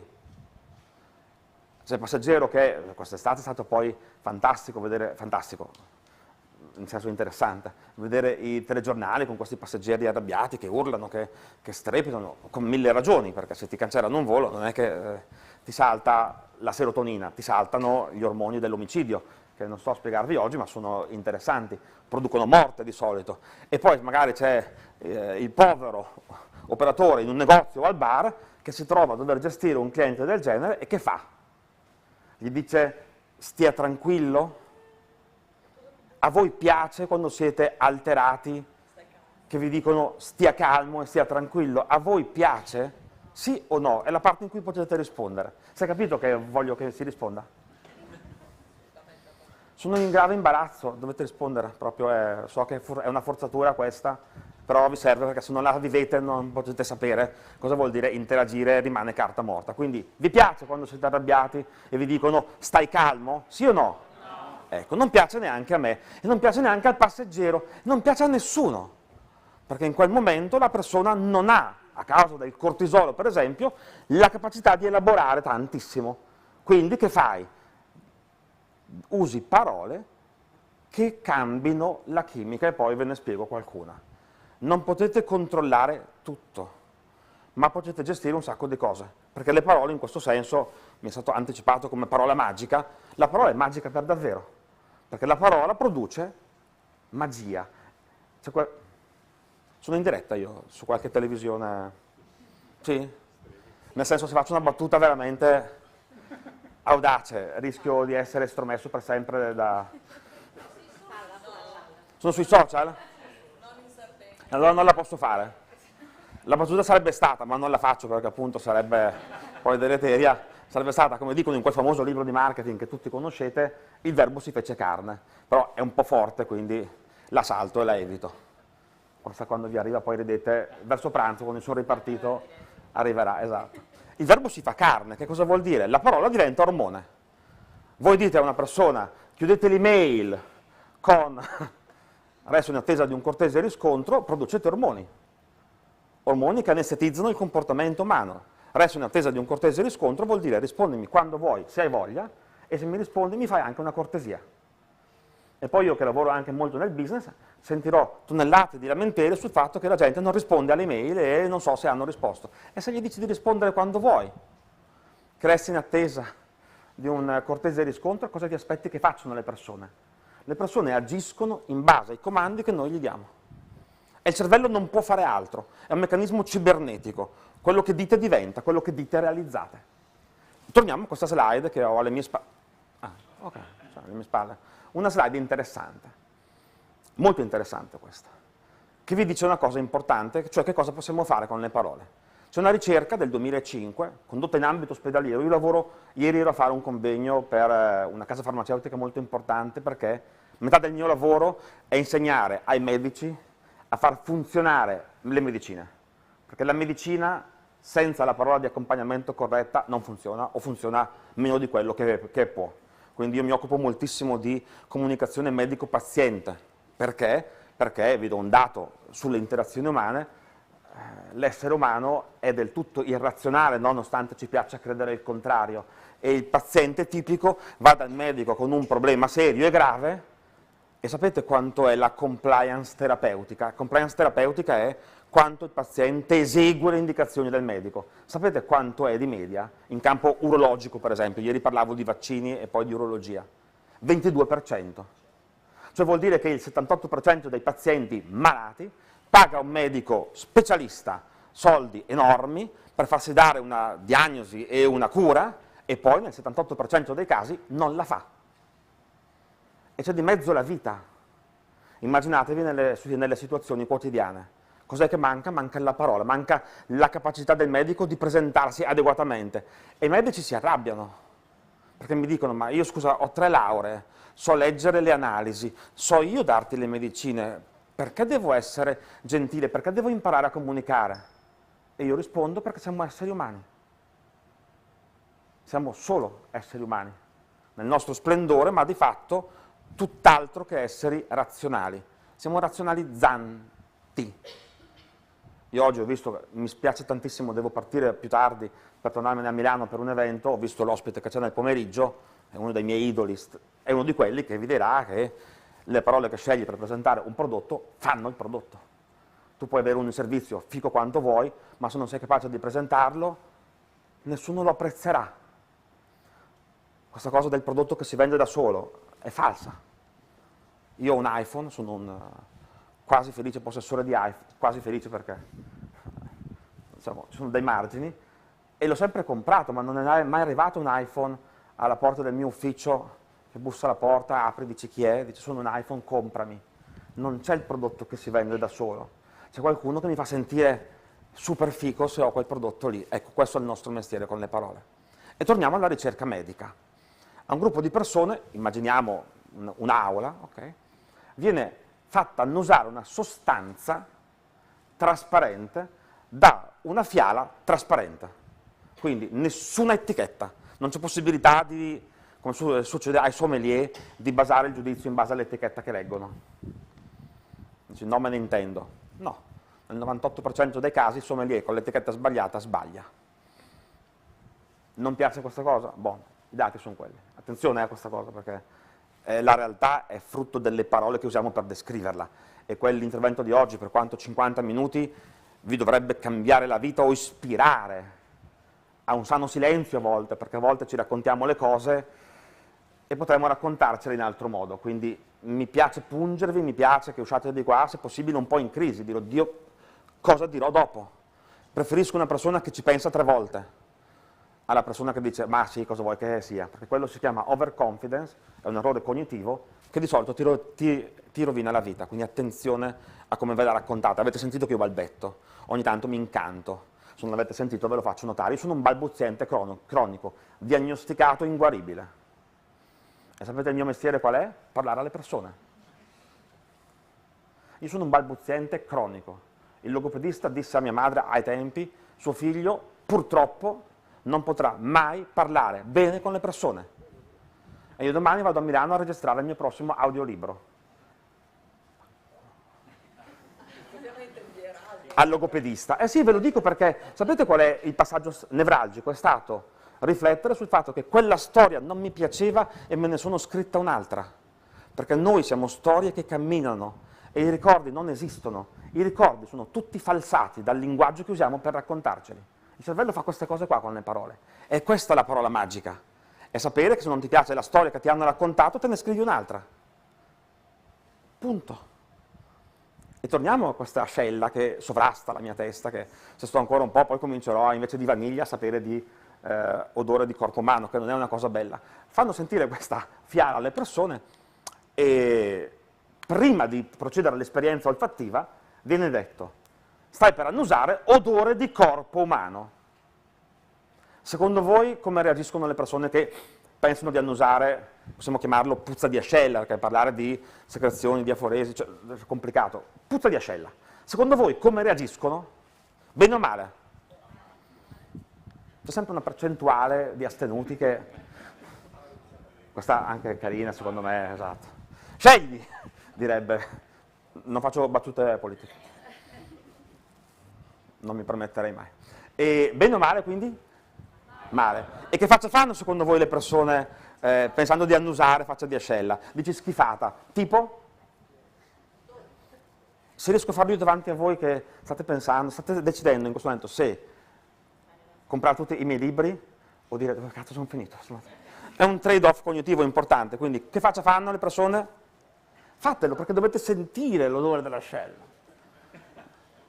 È un corso sulla comunicazione questo, giusto? Non faccio finta di sapere interagire con le persone, se no si chiamava come far finta di interagire, ok? Ho detto, devi fargli vedere come si fa a interagire con 100 estranei potenzialmente ostili e sto facendo il mio, insomma. E sopravviverò, tra l'altro. Spero per i clienti di stasera. Morale, insomma, reazione prevedibile. Vi do la parte tecnica, noiosa, miosi. Cos'è la miosi? È quando la pupilla si restringe, che vuol dire che il sistema nervoso centrale va in allarme, parte un messaggio all'amigdala, produce cortisolo, la pupilla si restringe e dice scappiamo da questa roba qua. E ci sta. Abbiamo un tabù sugli odori del corpo umano, quindi non ci piace annusare le nostre cose. Siamo fatti così. Siamo cavernicoli meglio vestiti da questo punto di vista. Tranne voi che siete il miglior pubblico che ho mai avuto stamattina e che ci tenevo a dire stamattina, perché non posso neanche fare la battuta che ho avuto oggi, perché stasera ce n'è un altro e quindi se arrivo gli dovrò dirle più o meno della serata. Ma veniamo all'altra parte, alla parte del formaggio. Cioè la stessa fiala trasparente, con liquido trasparente, viene fatta annusare ad altre persone in un'altra stanza e gli si dice, stai per annusare un pregiato profumo di uno straordinario formaggio francese invecchiato 10.000 anni, quella roba lì, a gente a cui piace il formaggio, e poi viene fatta annusare la stessa sostanza di prima. Sapete cosa succede? Secondo voi? Cominciano a salivare. Si accende nel cervello umano il nucleus accumbens, che è la parte del cervello che vi fa comprare cose che non vi servono, scarpe col tacco di cui non avete bisogno, giustificandole con il fatto che vi servono, oppure ve lo meritate, perché questo è quello che si fa, quella, o quando desiderate, oltre oggetti di lusso, desiderate, non so, cioccolato o sesso di qualità. Si accende quella parte lì. La pupilla si dilata, midriasi si chiama. La gente saliva. Io trovo affascinante, oltre ogni dire, che lo stesso odore, descritto con parole diverse, possa agitare, innervosire e creare disgusto in alcune persone ed eccitarne delle altre. Perché l'unica differenza, l'unica variabile intercorrente in questa cosa è, sapete cosa? Le parole. Non lo trovate sexy, che lo stesso odore possa sconvolgere delle persone e farne salivare delle altre? Io lo trovo sexy, lo trovo affascinante in modi incredibili, perché poi soprattutto, questa è la considerazione che voglio portarvi, quella fiala siete voi. Quella fiala siete voi. Ogni volta che vi presentate, ogni volta che parlate, ogni volta che commentate questa fiala, quella fiala è questo aeroporto qua. Se io arrivo e mi prendo un caffè dopo un viaggio in cui l'atterraggio è stato ventoso, come si può dire, e quindi ho, come sempre, temuto la morte, perché quando c'è un po' di vento chiaramente temi la morte, anche se il mio cervello sa che muoiono più persone con gli incidenti di auto, però quando sei lì che balli dici, ma che... Ha mai funzionato con voi? C'è qualcuno che ha paura di volare? Fate così con la mano, così vuol dire in comunicazione, vuol dire io. Così vuol dire io, ma una paresi. Quindi, stai. Tu hai paura di volare? Ok? E hai espresso la tua paura a qualcuno, immagino, ogni tanto, e ti avranno risposto, perché statisticamente capita, non dovresti avere paura di volare, perché ci sono più persone che muoiono in macchina che in aereo, giusto? Ha funzionato? Eppure non è ragionevole avere paura. Cos'è che cambia? Cambia la narrazione che ti fai. La fiala è l'aeroporto, la fiala siete voi. Quando voi parlate con gli altri, non potete fare le vie di mezzo. O fate un effetto bruttissimo o lo fate molto bello. Punto. Questo è importante. Il mio ricordo, questa l'ho scritta per voi perché il mio ricordo di questa mattina, di questa esperienza che sto vivendo, della conferenza o della vacanza che faccio, che ho fatto, che farò in Sardegna, del transito in aeroporto. Io oggi arrivo qua, non esco da qua, fra l'altro, mangio, risalgo e torno indietro. Il mio ricordo dipenderà da come mi avete trattato. E qui poi ci dovrò lavorare un attimo. Confesso che dovrò fare un aggiustamento. Quando in ufficio mi diranno, ma come ti hanno accolto? Dirò, guarda, splendido, saltavano tutti per aria. Così poi ci credo e fra un mese dirò, ma Olbia è stato veramente bellissimo. Altro che Cagliari. La Gallura spinge, mi hanno detto che qua avrei dovuto dire così, ok? Poi l'assessore che ho conosciuto a Cagliari, a lui dirò chiaramente, a lei dirò, guarda, Cagliari però è un'altra cosa. E ognuno crederà quello che vuole sentire dire, perché se dici Cagliari è un'altra cosa, ognuno si costruirà una realtà che è conforme alla sua. Se ci pensate, vi posso dirvi che siete un pubblico davvero speciale. Chi dirà, ah, se ne è accorto, passa al prossimo corso. Chi dirà, oddio, ma ha beccato, abbiamo dei corsi per l'autostima che partono poi a Cagliari fra qualche giorno. Però la verità è questa. Quella fiala siete voi oggi. Come vi siete presentati? Io che cosa porterò a casa? Quello è il concetto su cui dobbiamo tutti insieme ragionare. E, attenzione, parlare bene, su questo è importante, è una questione sistemica. Perché magari voi non siete responsabili del passeggero arrabbiato perché l'aereo ha fatto tardi, ma siete responsabili di come l'ho fatto uscire da lì, o parzialmente responsabili. E il vostro magari lavoro fatto bene in un certo luogo produce poi delle ripercussioni positive da un'altra parte. E magari a casa, perché poi parlare bene fa bene anche a noi.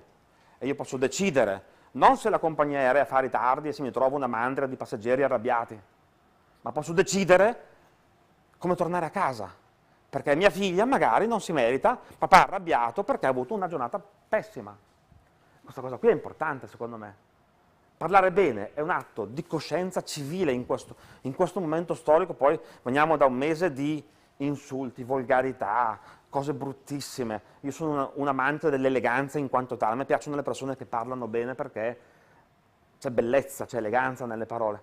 E quindi parlare bene fa star bene me. Io posso decidere se, di fronte magari a un inizio un po' così freschino, prendermela, oppure divertirmi un sacco. Perché poi stasera quando mia figlia mi chiama e dice papà com'è andata, io non voglio trattarla male. Che è quello che però succede. Torni a casa arrabbiato, papà com'è andata, giochi con me, no, non ho voglia. Sono nervoso, quella roba lì non ve la potete permettere. Perché i ricordi delle persone che amate si formeranno sulla base del modo in cui voi parlate a quelle persone. È un circolo vizioso o un circolo virtuoso. Ed è scientifico, non ci potete scappare, vado in 3 secondi su questo. La parola, ve l'ho spiegato, diventa immagine che diventa ormone. Il vostro essere contenti o non contenti è legato al mix chimico che avete in corpo in questo momento. E questo mix chimico è legato all'ambiente, all'aria, alla poltrona, all'abito, l'abito che fa il monaco. L'abito che influenza la vostra percezione del reale e alle parole che avete in testa. Non ci si può scappare da questo. E voi vi trovate oggi a dover gestire una situazione che è, diciamo, fortemente impegnativa, perché dire situazione, usare termini che virano verso l'escatologia mi sembrava brutto la mattina prima di pranzo. Però diciamo, l'escatologia si capisce, lo dico perché magari avesse avuto il dubbio, quella roba lì. Impegnativa perché il mondo è cambiato, perché veniamo da un periodo storico, fra l'altro, che forse non tutti lo sanno, perché non è stata comunicata bene questa cosa, ha modificato a livello di neuroplasticità il modo in cui il cervello funziona. Stamattina nell'intervista che ho fatto con voi è emerso in maniera molto chiara, basta pensare che metà degli appuntamenti che io faccio in questo momento storico li faccio attraverso un computer. 2 anni fa erano solo che aerei. Andavo, facevo il meeting, tornavo indietro. Andavo, facevo il meeting, tornavo indietro. Adesso c'è Zoom, o il suo equivalente.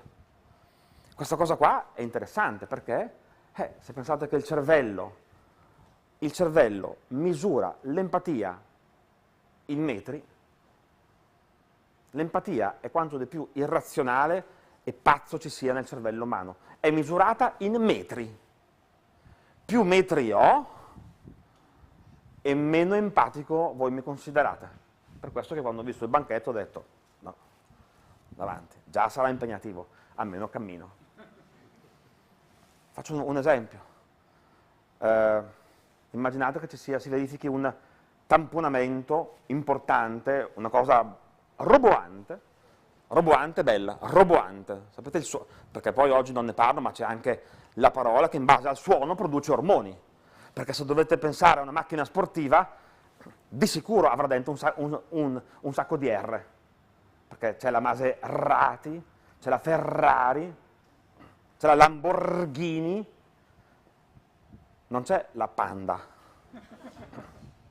non c'è la Dacia, con tutto il rispetto, sono macchine bellissime, però perché non le collegate, perché il nome non ti fa venire in mente velocità? Perché la R stuzzica le surrenali che producono adrenalina e solo a nominarla ti senti meglio.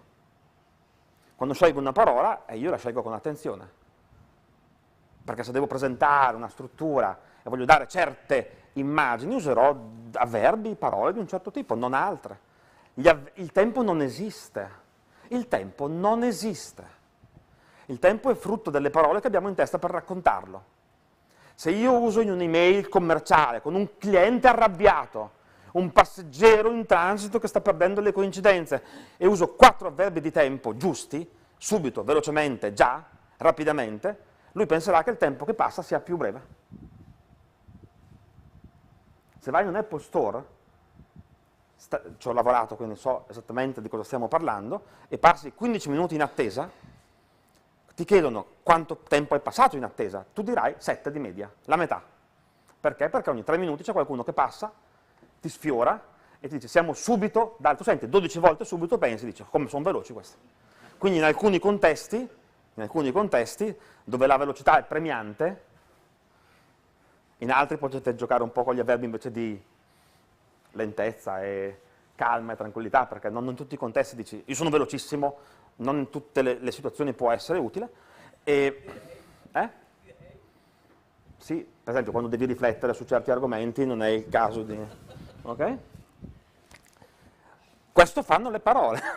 alterano il tempo, alterano le immagini che avete nella testa, e quando dovete raccontarvi dovete tenere conto del fatto che voi parlate, ho messo la slide, il mondo è cambiato, con persone che sono prevalentemente intrise di cortisolo, poco empatiche e addormentate.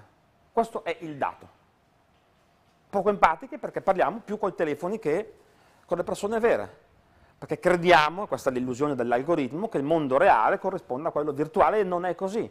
Infelici perché continui a vedere gente bellissima, vestitissima, fisicatissima, ricchissima, e continuare a vedere modelli che non puoi raggiungere perché sono creati in laboratorio per essere oggetto di ispirazione, questa cosa produce continuamente stress. E questa cosa qua voi ve la pippate tutti i giorni.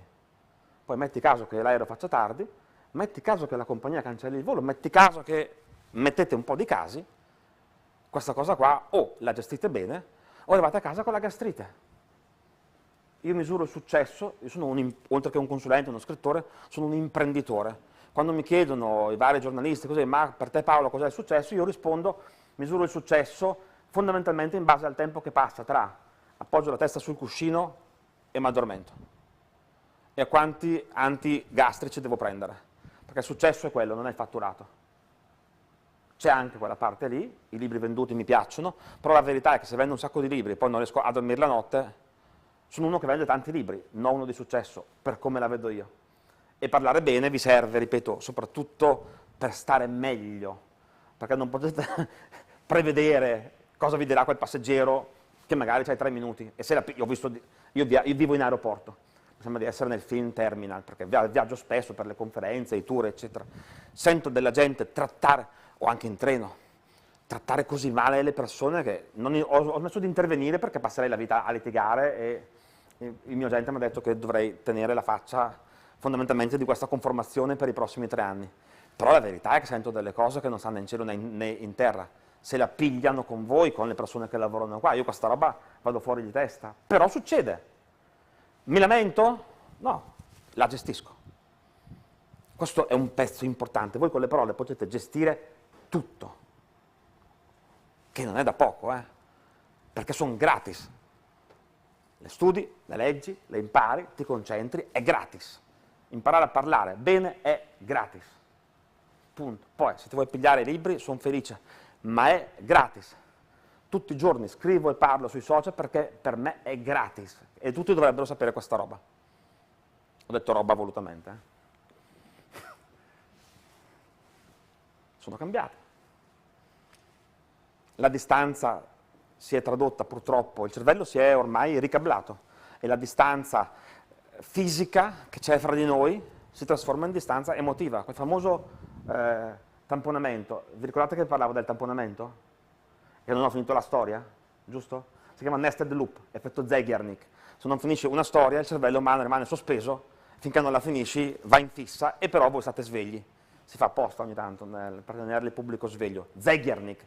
Sapete quando incontri qualcuno e dici come si chiama, che non riesci a... Vi faccio vedere adesso, vi faccio scoprire che voi sapete già qual è il codice linguistico adatto per raccontare questa cosa. Voi direste che questa cosa vi ha toccato da lontano o da vicino? Da? Potete parlare, non è una roba strana in un corso di comunicazione. Da vicino. È una persona che sentite molto empatica, cosa gli dite? Oh, come ti sento? Sapete le corde vocali? Sono una roba... Io alla fine riuscirò a farvi parlare. Quando mi hanno chiesto stamattina durante l'intervista come dovrebbero comunicarsi le persone, che ti ho detto, e magari parlare potrebbe essere un buon inizio. Chi vi ha insegnato che vicino uguale buono e lontano dal punto di vista emotivo uguale cattivo? Chi ve l'ha insegnato? Chi ve l'ha insegnato? E a chi l'ha insegnato, tua madre, da chi l'ha imparato? La verità è che non si sa, perché è dentro il nostro corpo, è embodied, è incarnata. Voi per dire una cosa bella userete metafore collegate con l'altezza e non con il basso. Vi sentite su o giù di morale? Io lo so. Io so che voi per le cose belle dite su, dite vicino, dite caldo. Che accoglienza calorosa. Sto inventando, chiaramente. E questa è la parte in cui o cominciano a lanciarmi, oppure dicono no, fammi andare su Amazon che compro tutto. O c'è la Feltrinelli Express, fra l'altro. Chi vi ha insegnato che su è bello, vicino è bello, caldo è bello, lontano, che posizioni distanti che abbiamo? Mi sento giudico. Chi ve l'ha insegnato? Sapete chi? Il corpo, perché il corpo sa. Questo è il linguaggio del corpo. E la cosa molto bella è che se io so questo codice, che è universale, trasversale, in Borneo te lo diranno tanto quanto in Finlandia, se io lo so, sapete che cosa posso fare io? Posso condizionare la vostra realtà usando quelle parole. Perché se io vi dico che sono qui per elevare i vostri standard già alti e fare con voi un percorso in cui vi sono vicino, passo passo, il vostro corpo comincia a produrre endorfine e serotonina. Voi starete meglio e non sapete perché, io sì. E quando hai in mano questo potere, allora dovresti uscire da questa sala oggi dicendo, oddio. Quindi quando ho detto ieri a mia mamma, mia sorella, mio zio, mio padre, che ero a pezzi, ho detto una cosa molto brutta. Adesso che sapete quello che sapete, è passata tipo mezz'ora, quasi finito, adesso che sapete voi questa cosa, direste ancora, sono a pezzi, sapendo che la metafora pezzi implica corpo smembrato, che la vostra amigdala produce cortisolo e che vi farà stare peggio? Lo direste ancora? No, non dovreste. E dici, ma allora cosa devo fare? Mentire? No, devi dire la verità, sempre, detta bene. Paolo, come stai? Io ti risponderò, un fiore. Voi ridete, avete immagine un frame che si chiama natura, che è quella che vi fa spendere il doppio dei soldi all'S lunga quando andate a fare la spesa, perché spendete tanti soldi al supermercato. Vedi la frutta, il cervello fa una cosa che si chiama innesco sul fresco, produci endorfina, ti senti figo, spendi di più. Lo stress non vende, l'endorfina vende. E queste cose, se le sai fare, ecco che hai un potere su di te e sugli altri mica da poco. Perché al prossimo che ti arriva incazzato non è che gli dici stia calmo, non si preoccupi, non si arrabbi così tanto, perché più lo dici e più gli monta. Ed è un dato ineliminabile. Evocare un frame lo rinforza, negare un frame lo rinforza, è linguistica cognitiva. Dire a uno non arrabbiarti, gli hai aumentato l'istamina nel corpo e quello si arrabbia. E poi insisti, ma ti ho detto di non arrabbiarti. Come con i figli, non correre, amore, non correre, che cadi. Pum.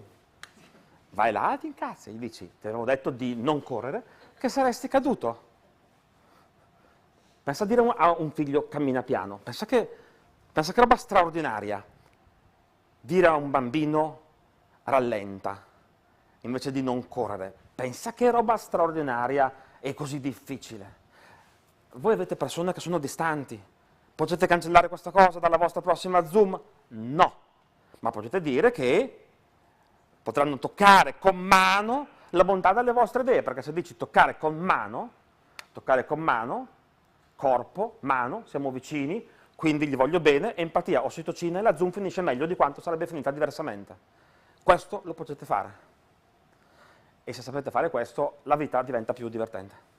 Se lo fate bene però, mi raccomando, non mi aspetto roba super sana, super etica. Se qualcuno di voi pensa, ma allora io userò questa cosa che sto imparando per manipolare il mio prossimo partner sessuale o per manipolare a casa mariti, mogli, figli, qualcuno l'ha pensato? Avreste dovuto, perché rende la vita decisamente più affascinante. Siamo in questo periodo storico qua. Adesso dopo il Covid c'è stato Putin, mi hanno riferito che dopo Putin appena finisce c'è l'invasione aliena, poi arriva Godzilla. Cioè, io la metto a sorridere, però, ragazzi, parlare bene una volta era un plus, no? Che bello, adesso è un dovere sociale, un dovere di salute. I miei corsi in molte big corp, che sono aziende che hanno molto a cuore la sostenibilità, i miei corsi vengono messi nei rapporti di sostenibilità, perché la gente che parla meglio sta meglio e voi dovreste fare proseliti su questa cosa, perché se voi imparate a parlare con le metafore giuste e poi andate in ufficio e cominci a sentire tutto il giorno sono a pezzi, sono distrutto, sono a pezzi, sono distrutto, quella roba lì ve la portate a casa. E non dovete parlare con gente tutto il giorno arrabbiata, almeno abbiate un po'. Questo è il lavaggio del cervello, che molti pensano sia una cosa brutta. Io dico sempre dipende da con quale acqua lo lavi, perché se lo lavi con acqua pulita è una buona cosa. Ci siamo su questa cosa qua?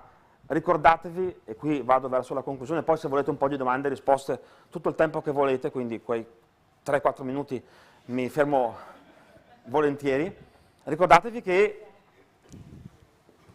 potete gestire tutto, perché, ho messo questa parola di cui dovreste innamorarvi, noi siamo incarnati in ogni cosa che diciamo, in ogni cosa che facciamo. L'abito che lei indossa sta incarnandosi nel suo cervello e le fa vedere la realtà in maniera diversa da quella che vedrebbe se fosse in tuta. La seduta sulla quale siete seduti si sta incarnando in voi. Il caldo che sentite in una mano quando stringete una tazza di caffè si incarna e vi fa vedere il mondo più bello, più empatico, più roseo. Ecco perché a un cliente incazzato dare cose fredde in mano non è un'idea geniale e non è una battuta. Ci siamo? Sì? Sì. A questo punto dovreste rispondere, secondo me, perché alla mia età, ormai comincio a dire, faccio i corsi, comincio a dire alla mia età, una cosa bruttissima.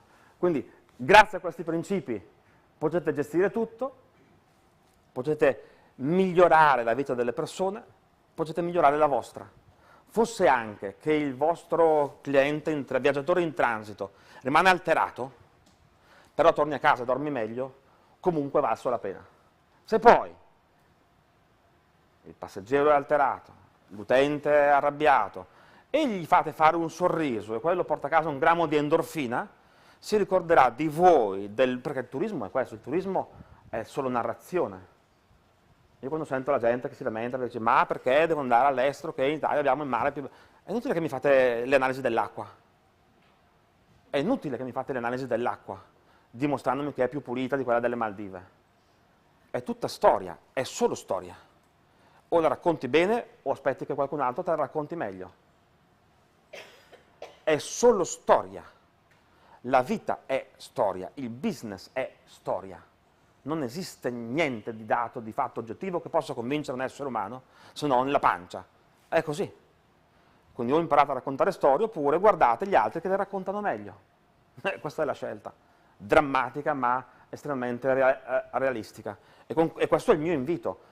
Parlate bene. Ho messo anche delle slide così riassuntive nel marketing, nella vendita, nella relazione con il cliente, nella relazione con i colleghi, a casa vostra, con le persone che amate, con voi. Perché se voi trattaste, come c'è scritto sempre in quel libro di marketing, tratta il prossimo tuo come te stesso.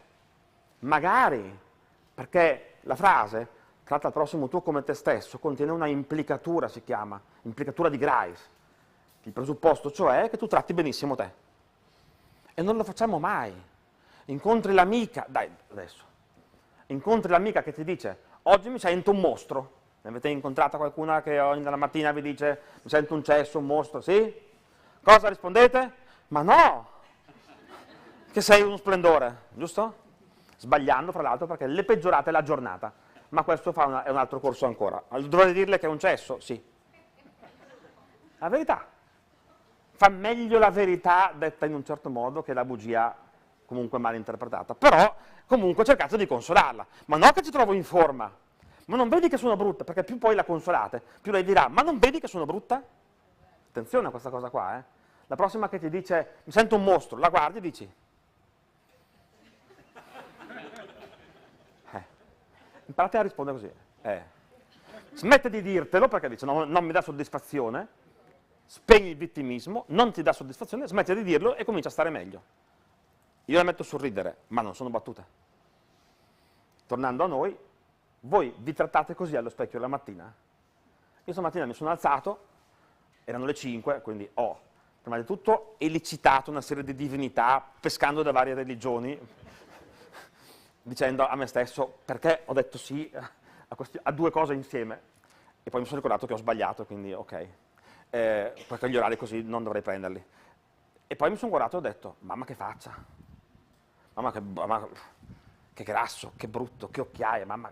E ho fatto un quarto d'ora di motivazione del genere, che è più o meno quello che si fa tutte le mattine. Poi mi ricordo che mestiere faccio, dico, devo essere un po' pimpante, e allora me la sono un po' riraccontata.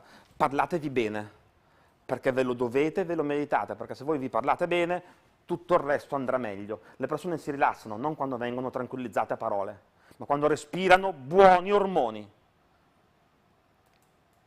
Se io sono contento e tranquillo e sereno, tu, al di là di questo straordinario profumo di vaniglia che sentirai endorfine e ti calmeranno. Noi calmiamo le persone col nostro essere calmi, non dicendo a uno sta calmo, perché le persone vi annusano. Se parlate male puzzerete, ascella. E non è una battuta. Se io parlo male, produco ormoni dello stress che la gente li annusa. E vi sarà capitato di dire, appena sto vicino a quello lì, dopo un po' mi agito, oppure al contrario, quando parlo con lui 3 minuti mi rilasso. Vi sarà successo. Si chiamano ferormoni, si chiamano recettori nasali, si chiama neocorteccia che prende l'odore e lo trasforma in percezione. Stare bene vi conviene. Economicamente parlando, vendete di più. A livello di salute state meglio perché le connessioni tra parole e il sistema immunitario non sto a raccontarvele, però diciamo che chi parla meglio vive più a lungo, ed è un dato scientifico. Chi parla male muore prima, non c'è proprio dubbio su questo, è neuroscienza. Può non piacere perché dici allora devo proprio imparare, devo proprio prendere il libro di Paolo. No, puoi fare quello che ti pare, nel senso, la libertà sempre. Quindi quel molto altro è parlatevi bene. Vi lascio, vi saluto, poi se avete tempo 2 chiacchiere le faccio volentieri, con questa mia frase che è quella a cui sono più affezionato.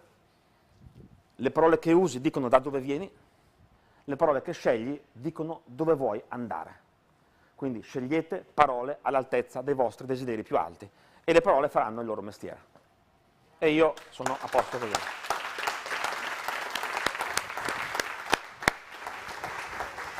Perfetto, dottor Borzacchiello, grazie. Grazie. Le chiedo solo una cortesia. Quella persona che vede lì in fondo, che saluta, Gianluigi TD, è il nostro responsabile dei social, che sta raccogliendo un po' di commenti, un po' di considerazioni che stanno arrivando anche dai social. Okay. Se lei ha pazienza, facciamo l'intervento di Joseph e poi insieme mettiamo tutte le domande che stanno arrivando e sicuramente ce ne sarà qualcuno. Io ho molta pazienza, Volotea non lo so, quindi fatemi sapere gli orari, vedete che bel esordio. Io, tutto il tempo che volete. D'accordo, lo gestiamo. Chiamiamo Volotea e gli dite, guarda, aspetta un attimo. D'accordo, facciamo così. Faccio solo l'ultima cosa? Prego. Me ne vado? La prossima volta che vi dicono bravi per qualcosa o vi fanno i complimenti per qualcosa, volete una sfida difficilissima da mettere in campo? Che vi fa proprio... sì o no? Sì. La prossima volta che vi fanno un complimento per qualcosa, vi dicono grazie o altro, li guardate e dite sì. Fatelo se siete capaci. Quindi io cosa devo fare adesso? Devo stare qua? No? Sì, si accomoda un secondo qui. Facciamo fare l'intervento al nostro guru del turismo, che ringraziamo sempre, Joseph Eyark, tra l'altro alle prese con una Mission Impossible che è il distretto turistico del Nord Sardegna. Joseph? Sei al telecomando? Sì, sono io. Volevo portarmi a casa il ricordino, il souvenir della Sardegna. Sì. Sì, prego. Buongiorno a tutti, vediamo se ci sono le slide. No. Aspetta, vediamo.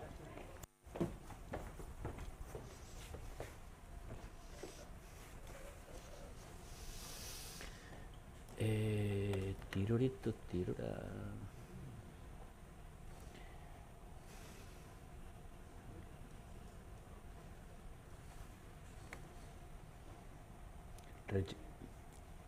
Regia.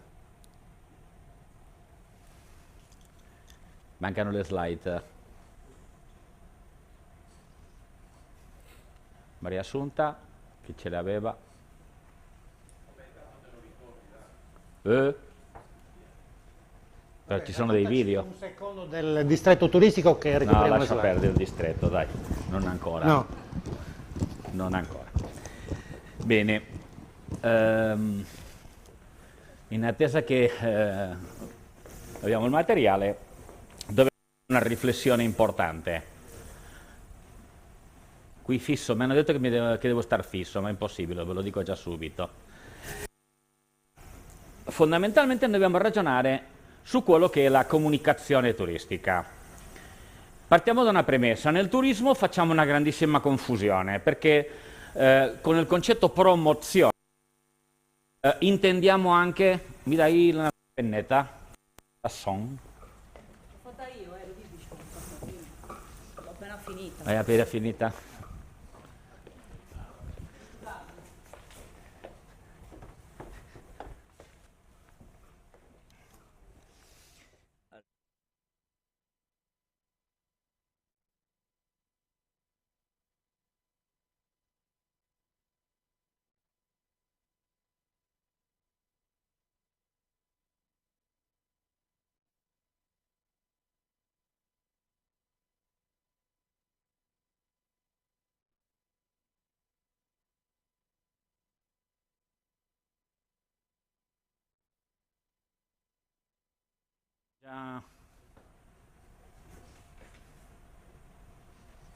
Cazzo, disastro di organizzazione.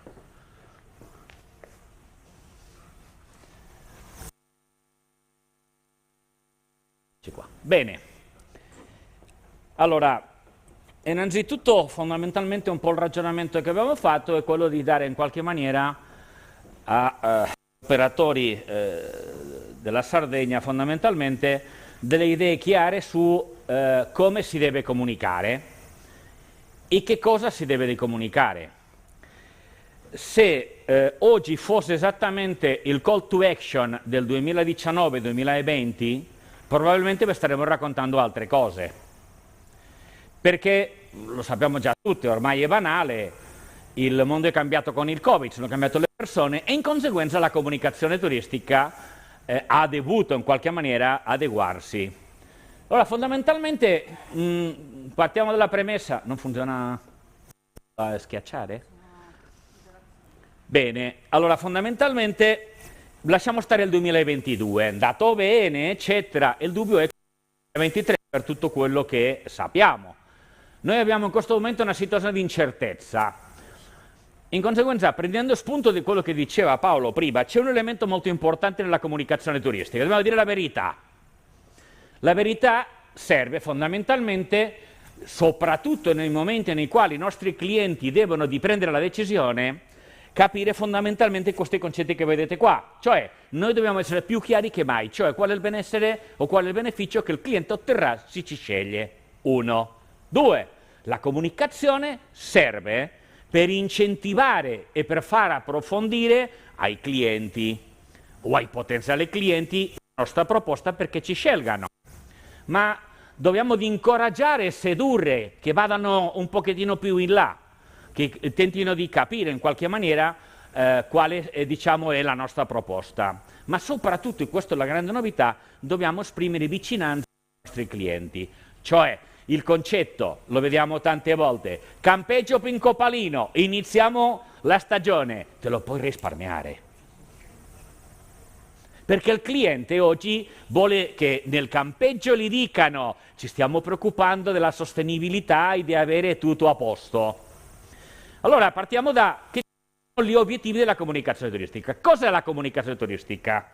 Sapere e decidere cosa devo dire, come lo devo dire e dove devo dirlo. E dopo vado sulla promozione, che vuole dire è un messaggio mirato per un cliente specifico che ha come finalità il convincere e acquistare. Diverso è la pubblicità. La pubblicità è comunicazione di massa, che mi serve fondamentalmente per informare e stimolare che magari vadano al mio sito a approfondire quello che dicevamo prima. Osservate qui abbiamo due esempi di due destinazioni. Io l'ho centrato tutto sui competitor della Sardegna, un po' per cominciare a metterci più nervosi. Ok? Fondamentalmente qui vediamo nel caso della Costa Azzurra una roba di pubblicità molto chiara, cioè non lo leggete bene, ovviamente le slide saranno a disposizione, sempre a pagamento, lo sapete bene, sapete che mi piace tanto la fregola piuttosto che il vermentino e ovviamente come si chiama quella roba che fa... no, lo so che la botarga, botarga, mi piace un sacco, ok? Detto questo, osservate quelli che abbiamo qua, fondamentalmente mi stanno facendo una promozione incentrata, questo è recentissimo, la comunicazione incentrata a vieni a rilassarti, ma il messaggio che danno è molto mirato, mentre che dall'altra parte, anche la Costa Azzurra, quello che fanno è pubblicità rispetto a diverse manifestazioni e eventi che faranno legati sportivi al mondo della vela e del mare. Allora andiamo a vedere una cosa, questo è molto importante, l'evoluzione della comunicazione turistica. In realtà, fino al Covid, quello che facevamo era comunicare la destinazione, quel concetto molto nostro del territorio, ok? Dopo si è passato a comunicare il prodotto, vieni a fare bicicletta, vieni a fare qualunque attività. Dopo, come il mercato voleva le esperienze, che cosa abbiamo fatto noi? Beh, abbiamo trasformato qualunque cagata in un'esperienza, ok? E comunicavano l'esperienza. Vieni a vivere l'esperienza nel mio B&B. Guardi, no signora, il B&B non è un'esperienza, è un servizio, come l'albergo. Ma il problema è che il mercato, cioè i nostri clienti, sono più avanti da noi. E oggi fondamentalmente che cosa succedeva? Che quando con noi comunicavamo il prodotto, comunicavano le nostre caratteristiche. L'albergo è così, il campeggio ha queste caratteristiche, la nostra spiaggia è verde, è azzurra, eccetera, eccetera. Dopo abbiamo passato al comunicare l'esperienza, cioè più o meno le sensazioni. La sensazione di essere a Cala Gonone. Faccio un esempio. Beh, tutto quello ormai non funziona più, perché il mercato è cambiato, la gente cerca valori. I valori vuole dire... fondamentalmente, diciamo, non quello che noi vogliamo, operatori, se non quello che loro vogliono, quello che a loro interessa. Tento di spiegarmi bene. La comunicazione l'abbiamo, prima del Covid, era destinocentrica, cioè comunicavamo il turismo come una commodity. Cos'è una commodity? Una cosa normale, sulla quale non si percepisce nessun valore. Sa, per tradurci, l'overtourism, il low cost, eccetera, ha portato il turismo in qualche maniera a questa situazione della commodity. Come il mercato stava andando avanti sul prodotto, l'esperienza, eccetera, si è passato a quello che si chiama la comunicazione turistica customer centric, cioè quella famosa frase che tutti diciamo e che poco applichiamo nel turismo, cioè il cliente al centro. Ok? Teoricamente, quello che noi facevamo fondamentalmente era una comunicazione, diciamo, con la logica di dire guarda, siamo talmente bravi, tecnologicamente avanzati, abbiamo l'app, il geoposizionamento, eccetera, eccetera, cioè con la digitalizzazione hai il prodotto personalizzato per te. Ok? Il problema è che il mercato è andato avanti, la domanda è andata avanti, siamo già oggi in quello che si chiama la comunicazione turistica human-centric, dove quello che dobbiamo comunicare è il valore che noi abbiamo, cioè vieni da me, scegli di me perché avrai tu il beneficio del relax, del divertimento, eccetera, eccetera. Questo non siamo noi, sono i nostri clienti. I nostri clienti ci scelgono non per la qualità del nostro materasso. I nostri clienti ci scelgono per i benefici che avranno, si scelgono la Sardegna, la Galura, l'Oristanese, eccetera, eccetera, eccetera. Pertanto la comunicazione che noi dobbiamo cominciare a ragionare è quella di pensare fondamentalmente come pensa il nostro cliente. Andiamo a vedere qualche esempio. Beh, una prospettiva destinocentrica, qui avete un bel esempio, cioè l'allenatore nazionale che ti dici, oh, le Marche, cioè le Marche dicono a noi siamo pronti a farti emozionare, cioè siamo noi a determinare il valore e questo non è più così. Ok? L'altro aspetto importante è capire che questo è un modello di comunicazione unidirezionale. Se andiamo a vedere la logica dal punto di vista della pratica, la comunicazione, diciamo, destinocentrica non è soltanto delle destinazioni, è quello che pratichiamo gli operatori costantemente. Cioè, un albergo, un ristorante, eccetera, che cosa comunica? Noi, chi, la cosa. Ok? E qui avete degli esempi. concreti. Abbiamo un prodotto di destinazione che tenta di posizionarsi questa destinazione come destinazione in qualche maniera per le famiglie, ma anche con una derivazione dal punto di vista di prodotto verticale, cioè l'affanno gastronomico, scoprila, cioè siamo in positivi, non positivi, in positivi, ok? E ti stiamo dicendo chi cosa siamo, che cosa vogliamo e che cosa tu devi di fare. Se andiamo su una prospettiva di vision customer centric, il concetto da comunicare già cambia un pochettino, perché devo andare a raccontare le sensazioni, le esperienze che tu puoi avere. Cioè c'è una prospettiva, quando ragiono in capire, in disegnare, in pensare che cosa voglio comunicare, devo di ragionare sulla logica dell'ascolto e del dialogo. Pertanto è un po' quello che vedete qua, cioè vedendo questa destinazione, vedendo che lavora fondamentalmente su un turismo di vicinanza, pertanto sta ragionando sulla clientela short break, tenta di andare a ragionarle e a incentivarla a vendere le sensazioni che avrà per fare sport, cultura, eccetera, eccetera. Ma facciamo un passo in più, andiamo a vedere quello che è la comunicazione human-centric. Che cosa dobbiamo di andare a comunicare? Beh, i valori, il benessere che tu otterrai, le emozioni che avrai, eccetera, eccetera. Allora, qui c'è un punto molto importante. Prima del Covid, il concetto era il prodotto, d'accordo? E un po' le esperienze. Cosa è successo con l'esperienza? In parte che le abbiamo massacrato noi operatori del turismo, però fondamentalmente che oggi qualunque cosa noi facciamo, qualunque cosa noi acquistiamo, qualunque cosa noi consumiamo, porta con sé un'esperienza. Cosa è successo? Che il concetto di esperienza le abbiamo tolto il valore e è diventato una commodity, cioè senza valore. Ok? Noi dobbiamo metterci in testa, quando ragioniamo per dire che cosa noi operatori, destinazioni dobbiamo andare a comunicare, è che l'esperienza ormai non è non è la mucca sagra, non è più un totem della comunicazione nel turismo, è una commodity.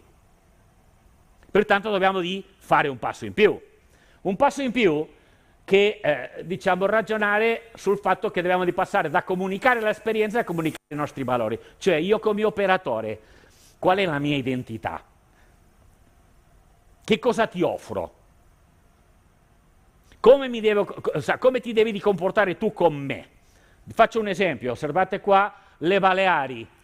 Il testo non si vede appena, però fidatevi che il testo dice esattamente: fare turismo oggi non è sfruttare la destinazione, non è fare danno al medio ambiente, cioè dobbiamo portarci al nostro Oriente la natura delle isole Baleari nel cuore e ascoltare i consigli delle persone locali che vivono qua.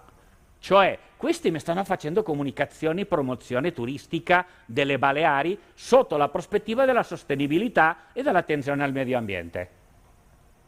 Cioè, concetto valori. Per capire la comunicazione destinocentrica e customer centrica fondamentalmente parte del che, cioè albergo Signora Maria, che cosa è? È un albergo di 4 stelle situato in qualunque delle destinazioni della nostra Sardegna. E il perché? Fondamentalmente perché siamo aperti o perché abbiamo buone tariffe. Ok? Questo è quello che abbiamo comunicato sempre. Cosa mi cambia? In questo momento la comunicazione in prospettiva human-centric, mi cambiano i parametri, cioè la persona, cioè, allora, quel potenziale, quel buyer persona che può essere adatto per il mio albergo, per la mia destinazione, cosa gli interessa? Pertanto ti racconto che sono una buona opzione per te perché ti garantisco divertimento, salute, benessere, relax, eccetera. Nel cosa? Nel mio albergo, nella mia destinazione, eccetera, eccetera. Cioè cambia l'approccio comunicativo perché dobbiamo non più raccontarci noi, se non raccontare al cliente quello che noi possiamo fare per loro. Pertanto dobbiamo ragionare sul concetto dei valori che oggi il mercato sta cercando e apprezza, e sono fondamentalmente qua: ambiente, sostenibilità, equità, sicurezza, autenticità, eccetera, eccetera.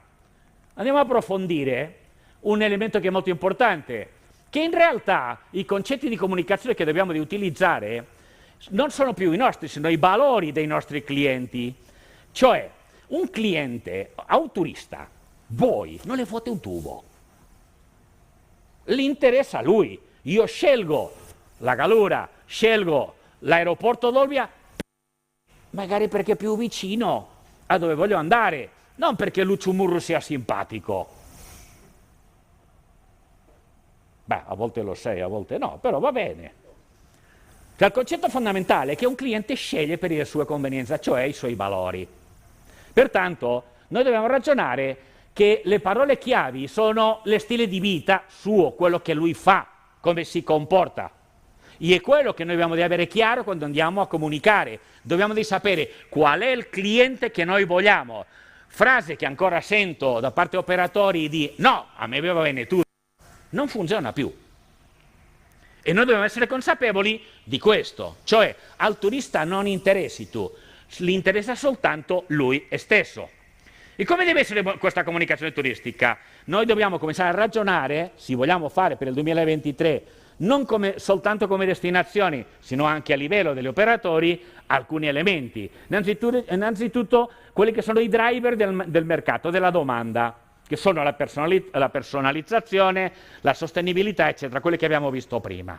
Dopo dobbiamo di capire il che, cioè noi dobbiamo di comunicare le attrattive, i servizi che sempre abbiamo comunicato, più le esperienze che potrai vivere in quella destinazione e come siamo noi, cioè i valori sia della destinazione o dell'operatore. Quell'esempio che vedete qua, che è quello che stanno facendo attualmente in Valencia, è abbastanza interessante, cioè mi vendono la destinazione attraverso l'esperienza che tu vivrai e i valori che la destinazione propone fondamentalmente. Ma come deve essere questa comunicazione? Il come.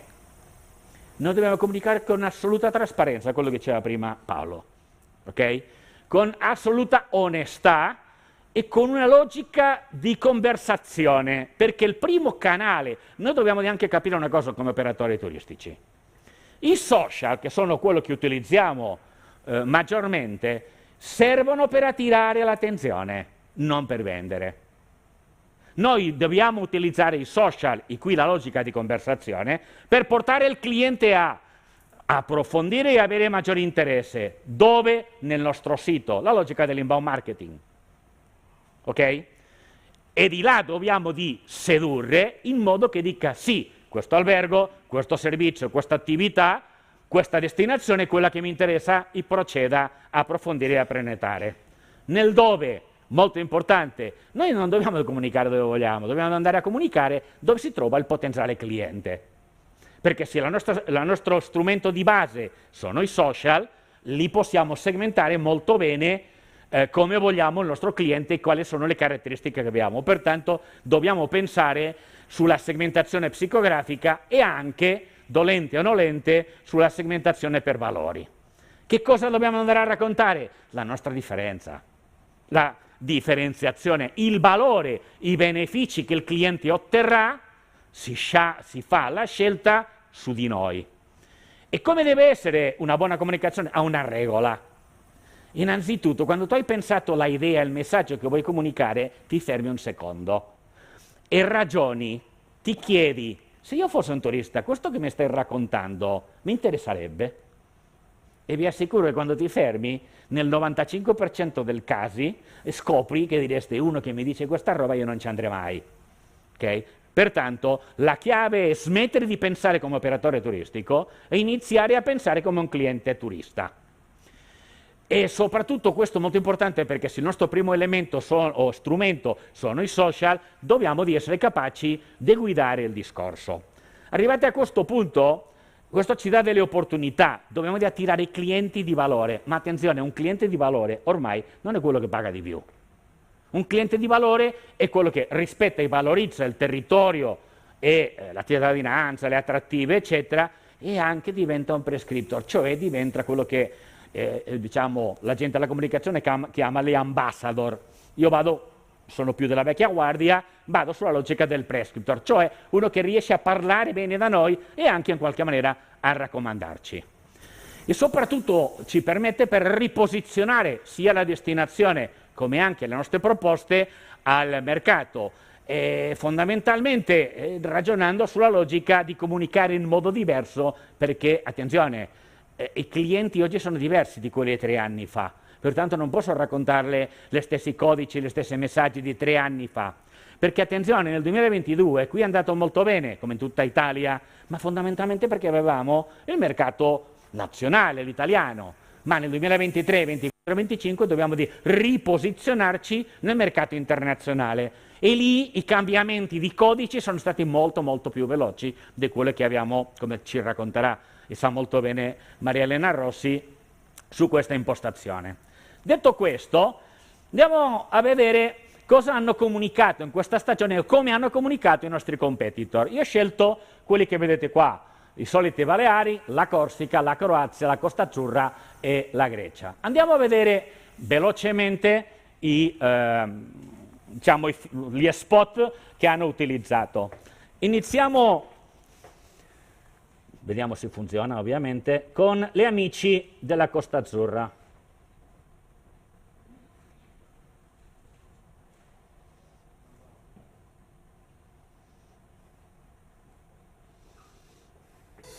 Ici, on teste aussi votre énergie positive. Ici, c'est la nature.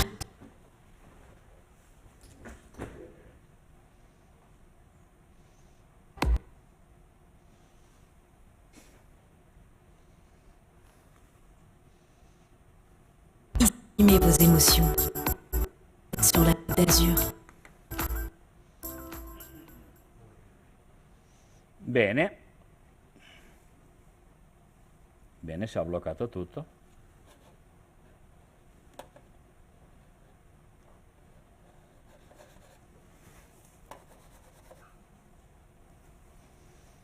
I want secrets. I want to know all the secrets.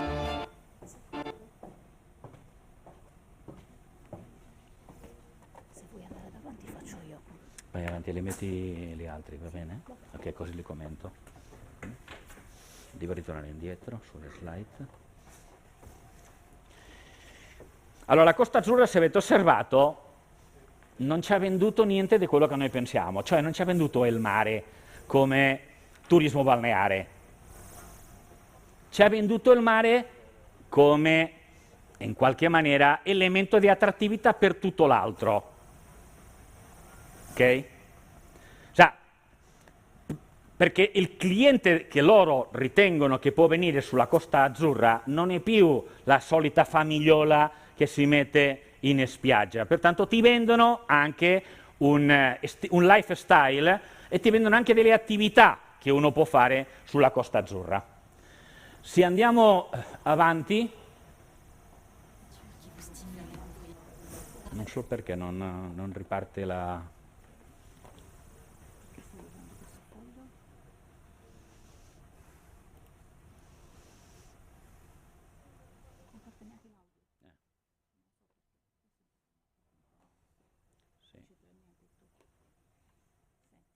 Toglielo, ritorniamo alle slide.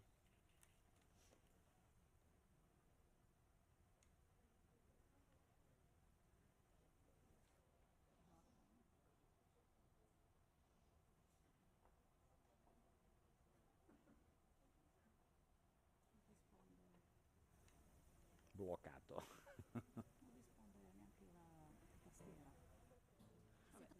La célèbre Côte d'Azur.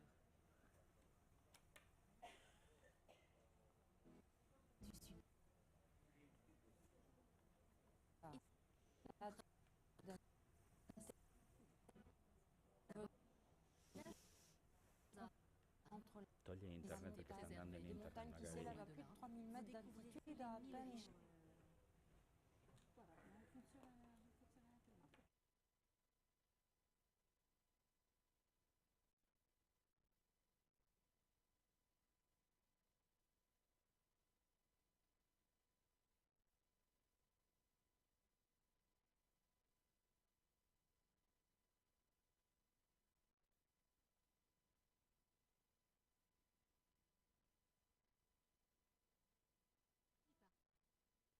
Sardegna ragiona su quello che è la sua propria identità, per tentare di differenziarsi sul mercato, come vedete.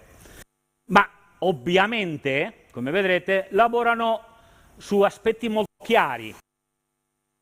Lo sfruttamento del territorio, la scoperta attraverso la bicicletta, in moto, eccetera, e l'economia, con un pochettino di arte, di sorpresa, eccetera. Ma diciamo di quello che è diciamo, il carattere corto. Non hanno i mamutones, hanno i caproni. Ok? Pertanto, ha un concetto diverso. Hanno capito o hanno, diciamo, in qualche maniera ragionato su quello che al cliente gli interessa e la percezione, che cosa vuole fare in Corsica.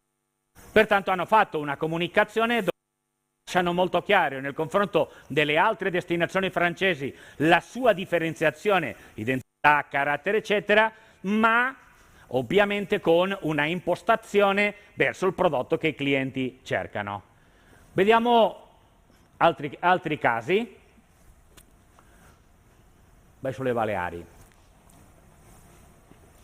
Le Baleari rompe. Questa è la comunicazione che ne hanno fatto, incentrata totalmente sulla sostenibilità, sull'aspetto di qual è l'elemento differenziale delle Baleari rispetto a tutti gli altri competitor.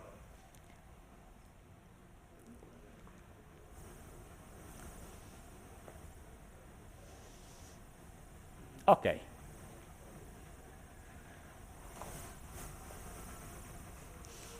Il ragionamento, l'impostazione è un cliente che sta raccontando i suoi desideri, una destinazione che mi offre i prodotti, in qualche maniera un luogo di condivisione dove tutte le persone abbiano opportunità, dove le persone che lavorano abbiano le migliori condizioni di lavoro, dove io posso star bene ma anche loro, un luogo di qualità dei servizi, ma anche non è un messaggio prettamente turistico classico dei vini da noi, ti stanno raccontando gli sforzi che come destinazione stanno facendo per avere una destinazione dove io possa passare e starci e non lasci traccia. Non c'entra niente, è una cosa assolutamente human-centric. Se andiamo a vedere per esempio quella di Grecia è ancora più curiosa, perché è diversa nel modo nel quale si hanno in qualche maniera presentato al mercato.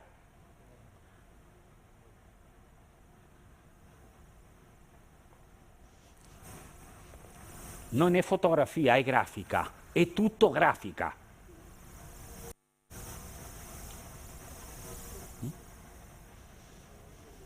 Ti vendono fondamentalmente piacere, ti vendono tranquillità, relax, eccetera, eccetera. Cioè, approcci di tutti i loro competitor.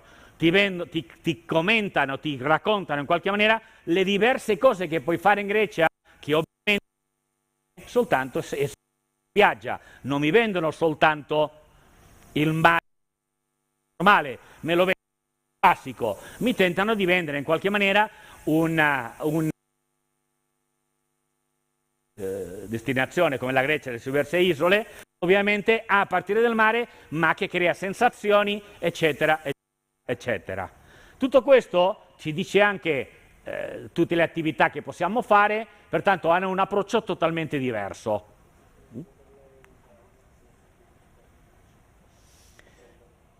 E per finire andiamo a vedere cosa hanno fatto la Croazia. La Croazia è andato da Dio quest'anno, era piena, sono bravi, ma hanno lavorato molto bene, ma soprattutto che cosa hanno comunicato per preparare e per attirare il cliente sulla stagione? Fondamentalmente un ragionamento diretto al cliente, cioè vieni a vivere e a fare quello che ti fa bene e star bene in Croazia, cioè a vivere la tua propria esperienza. Croacia, diciamo, il tuo tempo, la tua permanenza, la tua esperienza. è un pochettino classico, diciamola così, però con una prospettiva nuova, cioè il fatto di scoprire un territorio dove avrai un buon utilizzo, otterrai delle buone esperienze, eccetera, eccetera. Cioè hanno un approccio molto, diciamo, in questo caso di translation fra il concetto di destinazione o di comunicazione di prodotto verso l'human centric. Continuiamo con le slide, non ti preoccupare. Ok? Beh, andiamo a vedere con maggiore approfondimento che cosa hanno comunicato. E noi andiamo a vedere, chiudi, eccoci qua. Bene, i francesi, Costa Azzurra, beh, questa è stata la sua comunicazione, cioè essenza, hanno venduto essenza, pure, hanno declinato fondamentalmente aspetti molto di valori personali, cioè l'emozione, l'intrattenimento, la bellezza, eccetera. Cioè hanno tentato di rompere l'immagine della Costa Azzurra come luogo elitario, incentrato in quello che era, diciamo, soltanto la parte balneare, la nautica, eccetera, per andare a, diciamo, adeguarsi a quello che il mercato sta cercando, cioè alla logica di suscitare delle emozioni. Se noi andiamo a vedere che cosa hanno fatto le Baleari, questa è stata la comunicazione specifica per, per giugno, luglio e agosto. Cosa hanno venduto? Mare, identità, perché ce l'hanno, anche loro hanno la parte archeologica, calma, eccetera. Stupisce un po' perché uno pensa nelle Baleari, nel grande casino, eccetera. Sì, c'è, lo stanno mettendo più o meno a posto e controllando, ma loro mi vendono, come avete visto anche con la comunicazione, o hanno venduto un approccio totalmente diverso. Cioè il ragionamento è: cosa vuole il cliente? Se quello vuole il cliente, io ti racconto che ce l'ho, è quello che stanno facendo. Andiamo a vedere anche la Corsica, cosa ha venduto fondamentalmente la sua comunicazione. Queste sono le immagini, i video, filmati, eccetera. Quello che hanno venduto esclusivamente è stato cicloturismo, enogastronomia e outdoor. Se andiamo sulla Grecia, si hanno concentrato su due valori, il relax e il well-being, lo stesso che la Croazia. Ok? Ma se andiamo più a fondo su quello che hanno comunicato, vedremo che hanno comunicato valori. Cioè qui vedete un esempio di quello che ha fatto le Baleari, cioè le Baleari hanno in qualche maniera ragionato sull'ambito della sostenibilità, cioè ti stanno dicendo che nelle Baleari ogni gota d'acqua importa. Se scegli venire da noi, sei responsabile. Minorca, un altro esempio, o anche, come vedete qua, hanno tentato di vendere fondamentalmente la preoccupazione e le azioni per la sostenibilità come destinazioni. La Corsica, che ci dice chiaramente vieni da noi, ma fallo in modo diverso. Ma anche, come vedete, la logica di come alcuni operatori della Corsica siano venduti, cioè siamo insoliti ma ci preoccupiamo anche dell'impatto nella natura. Vedete che cosa ha comunicato fondamentalmente la Costa Azzurra? Microavventure, weekend di ecoturismo, eccetera, eccetera. Cioè, quello che è stato molto interessante, osservando i clienti, è che per stagioni non mi hanno venduto. Mi hanno venduto di tutto, meno il mare. Il mare si dà per provato. Cioè, tutte le altre attività, il mare è un complemento a tutte le altre attività e prodotti turistici che le destinazioni hanno venduto. Ambiente naturale, la Corsica in particolare, ma soprattutto hanno venduto sia Croazia come la Grecia fondamentalmente il well-being, cioè il ragionamento che vedete qua, vieni da noi, ti rilasserai, potrai fare attività olistiche, eccetera. Hanno venduto un concetto diverso perché voleva questo. Se andiamo avanti, anche la diversificazione, non preoccuparci di allungare la stagione. Questo momento quelli delle Baleari, cioè le destinazioni anche in autunno e in inverno. I want it all. Ti viene a fare di tutto meno mare. Diversificazione, anche lavorando esempio nella Costa Azzurra, sul concetto di dipende quale il turismo intentando di andare a stupire, adeguare la proposta per in qualche maniera offrire la proposta concreta al cliente, alla segmentazione che vediamo, cultural lovers, piuttosto che i family breaks, eccetera, eccetera. E soprattutto anche la diversificazione, questo è il caso di Grecia, cioè Grecia sta lottando per l'immagine che sono soltanto destinazione di lineare, ok? Tentano di raccontarvi che sono molt'altro e che possono avere clienti anche diciamo che uno può andare in qualunque destinazione greca in altri momenti per quanto riguarda l'anno. Ovviamente si è continuato con cioè una comunicazione adatta ai tempi attuali e soprattutto questo aspetto che vi dicevo, ormai c'è un grande cambiamento nel turismo. Il grande cambiamento nel turismo è l'ampliamento delle volte che i turisti vanno in vacanza, cioè si prevede che gli europei dal 2023 in avanti, ovviamente cambierà vedendo come si evolve la situazione economica, per il 74% delle europee faranno fino a 4 periodi di vacanza nell'arco dell'anno.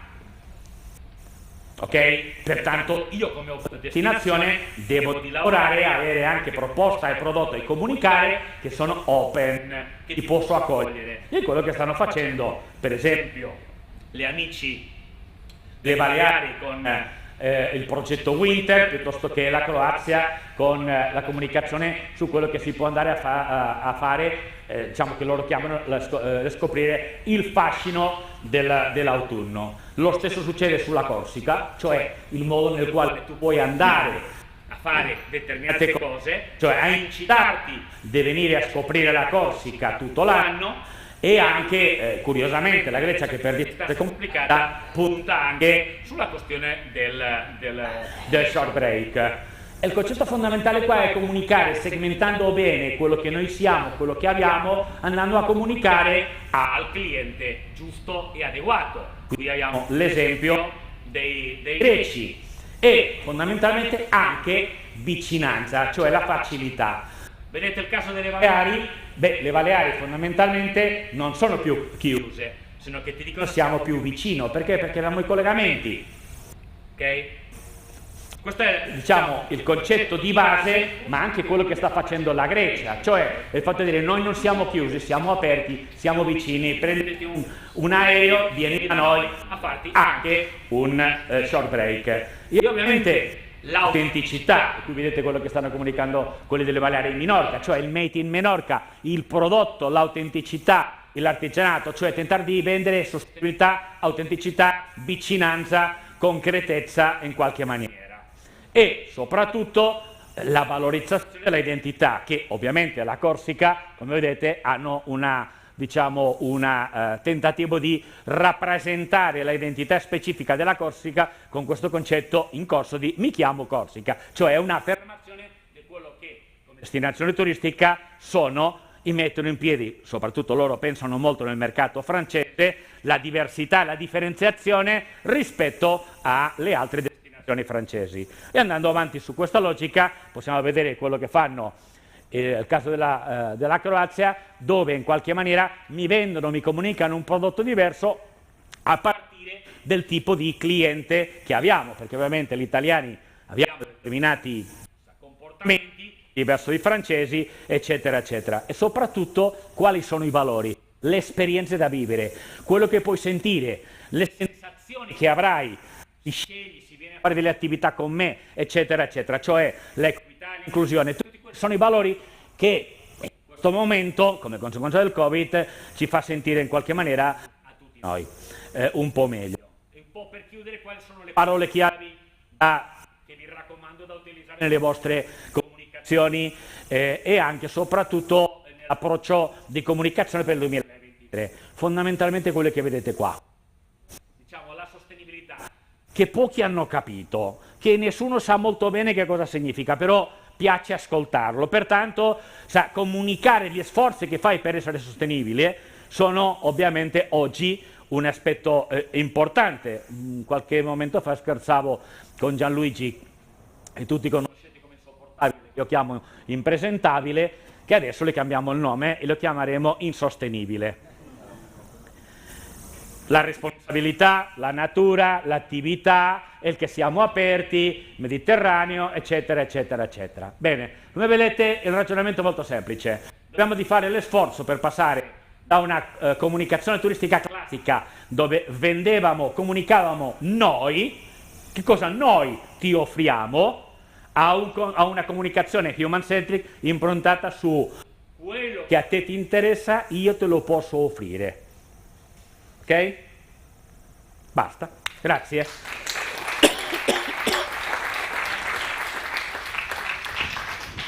Grazie Joseph. Allora, chiamerei in causa appunto Gianluigi Tiddia. Se ti vuoi avvicinare qua, Gianluigi, eccolo qui. Però farei una prima domanda al dottor Borzacchiello, che secondo me è importante per i nostri operatori. Dal suo punto di vista di grande esperto della comunicazione, la parola Sardegna, che cosa evoca? Dal punto di vista turistico. No. Prego, se serve. Forse è peggio meglio. Sardegna 2 punti. Mare. Basta. Primo flash mare. A livello semantico, ovviamente mi sono preparato prima di arrivare qua e trovo molto lineare quello che ha appena esposto il collega. Mare è la prima caratteristica, mare, natura. Ma la prevalenza è mare, quindi riscrivere il concetto del dare il mare per scontato mi sembra semanticamente molto interessante, perché non è più una merce così pregiata e così preziosa, è un po' quello che vendono tutti. Quindi sicuramente la prima cosa è mare bello, però c'è molto altro di sicuro di cui parlare. Ed è... non c'è? Non si sente. Ce lo aprite per favore il microfono? No. È spento? Ho la voce alta. Posso impostare la mia voce? Lo ha spento. Non so. Cos'è? Va solo in onda, non va in sala, va in onda. Ah, è solo per... ok, per la diretta, ok. Bene, il mare purtroppo è la nostra condanna, è la nostra fortuna, infatti anche fortuna. Croce edilizia, infatti. Dal punto di vista appunto delle parole, come ha detto il dottor Borzacchiello, come ha appunto espresso anche Joseph, ci sono state tante sollecitazioni. La prima sollecitazione è quella legata al senso di questi incontri, no? Nel senso che in tanti si chiedono parlare è importante, però poi stringi cosa si fa, come si buttano a terra queste azioni. Io, se permetti, utilizzo la filosofia Murru, che è una filosofia molto, molto intelligente. Cioè, questi incontri, il turista in generale, in linea di massima, è una persona che visita luoghi, culture diverse per arricchirsi, per fare esperienze, anche per contaminare i luoghi di approdo, ma rientra con un bagaglio di valori che lo cambiano, gli vengono 1000 domande. Ecco, call to action io me lo immagino così, non è una commissione d'inchiesta per le campagne, ma si buttano dentro tante sollecitazioni per aiutare a crescere le persone e a prendere le decisioni, che sono decisioni anche personali, perché non bisogna sempre aspettare insomma, la bacchetta magica della campagna o dell'azione anche governativa. Abbiamo qui Maria Elena che esprime insomma quella parte lì, oppure locale, ma invece appunto portarci a un livello anche di militanza quasi turistica e arrivare a essere incisivi. Detto questo, ci sono alcune domande. Se avete delle domande qua dal pubblico, privilegiamo chiaramente il pubblico in sala che ha avuto diciamo la volontà di ritornare qua in presenza con noi. Se c'è qualcuno che ha qualche domanda, alzate la mano. Non sono coinvolgente come dottor Borzacchiello, però rispondetemi, perché altrimenti mi sento un po' a disagio. Mi sento un po' a disagio. Una domanda magari la faccio io. Ecco. La questione è comunicazione. Spesso però le campagne più che comunicare, informano, cioè sono campagne un po'... noi siamo così, se vi sta bene, questo siamo. Ecco, invece il concetto di comunicazione è appunto un concetto dinamico che presuppone un racconto ma anche un ascolto e quindi un'interazione. Ecco, quindi stiamo andando nella direzione giusta, oppure ci può dare qualche consiglio? Rispondo a questa domanda e anche all'incipit che ha fatto prima sul discorso del a cosa serve un incontro del genere. Considerate che quando io faccio questo tipo di lavoro per un'azienda, e stiamo parlando di fatto di un'azienda, la comunicazione è un pezzo. Quello che, per esempio, di cui non ho parlato perché non è tema specifico di oggi, è la costruzione di una brand identity che sia un po' differente.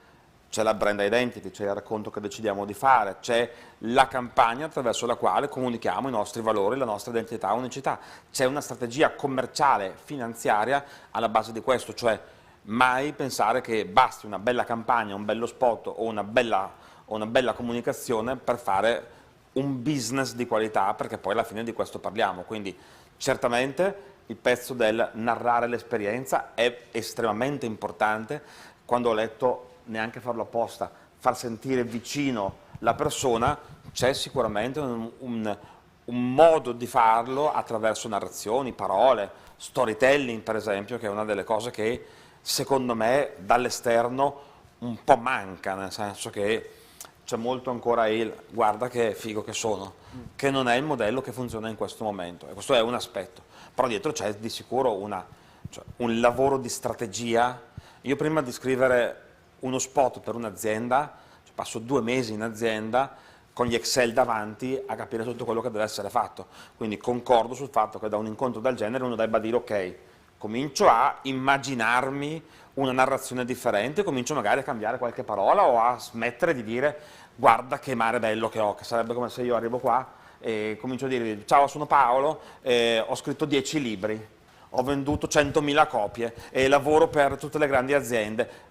Dopo 3 secondi mi diresti, vabbè, qualcuno che dice sei bravo, però magari... Cioè, quindi, qualcuno dice che sono bravo, sì, ma non è quello che interessa alle persone. Certo. Questa cosa del far sentire la vicinanza è un qualcosa che va comunicato, ma che deve essere poi sostenuto da una strategia imprenditoriale, e di questo stiamo parlando, adeguata, quindi è uno spunto, è una riflessione al, caspita, mi devo raccontare in maniera diversa, poi si va a casa, si aprono gli Excel, e si lavora, insomma, non è così, non vorrei farvela troppo semplice, le parole contano in un'ottica sistemica, tanto è vero che il mio mestiere proprio è dagli Excel al video su YouTube. È curioso che in un comparto come quello turistico, che è profondamente cambiato negli ultimi 20 anni, negli ultimi 10 ancora di più con l'avvento soprattutto dei social network, i processi rimangano più o meno gli stessi e non si reingegnerizza niente e rimane appunto un po' coperto da questa glassa comunicativa che sembra la panacea di tutti i mali. Invece, da turista rimango scioccato, per esempio, non per quanto concerne voi in generale, il viaggio del mondo direi, rimango scioccato a volte di come ancora ci siano strutture recettive che si permettono di non far vivere un'esperienza più che straordinaria agli ospiti, per esempio. Tanto è vero che poi io segnalo, sono implacabile su questo, e segnalo bene fra l'altro, quindi immaginatevi una recensione brutta mia, tende a lasciare delle tracce abbastanza importanti. Sì, io sono uno che va in un 2 stelle Michelin, se non ricevo l'esperienza adeguata, scrivo alla guida Michelin e mi rispondono. Perché? Perché trovo gli hotel, le stelle, a volte dai fattoristi gira la battuta, le regalano al mercato le stelle, cioè è proprio cambiato il pattern, solo che viviamo in un mondo in cui se fai girare le palle a me, tu fra 30 secondi sei potenzialmente a livello internazionale sputtanato. E questa cosa qua secondo me è poco percepita. Poco percepita è un eufemismo. Secondo me molti pensano, c'è questo vizio mentale del finora ha funzionato, quindi funzionerà ancora, ma non è così. Io non mi trovo bene qua, sai cosa? Prendo un aereo e vado da un'altra parte. Il mondo ormai è veramente molto piccolo. E questa cosa va tenuta in considerazione. Però forse questo è anche uno dei problemi della Sardegna, perché tanto i turisti vengono lo stesso, è un po' una delle frasi che spesso si sente nelle... Prego. vengo un secondo, faccio il velino. No. L'ho ascoltata, o ti ho ascoltato con entusiasmo stamattina, però mi è rimasto un dubbio. Sì? Non so se questo fa parte del prossimo corso, visto che siamo qui in un ambiente adeguato, ma a questo passeggero incazzato cosa gli bisogna dire? Chiedo a tutti, interessata a tutti? Sì? Sì, sì. È la cosa di cui parlo appunto nel mio libro che potete trovare. Vi ho dato, allora, tutti il riassunto. Allora, ovviamente vi ho dato dei titoli di capitoli. La metafora vicinanza, per esempio, è molto buona, la metafora corpo, la metafora natura, il silenzio, l'evitare le frasi stereotipate che utilizzate sempre. Considerate questo. A passeggero incazzato corrisponde di solito un tenore chimico particolare, non c'è niente di meglio di fronte a uno arrabbiato che stare zitto, fare questa faccia qua, non so se mi si vede in camera, e alzare le mani.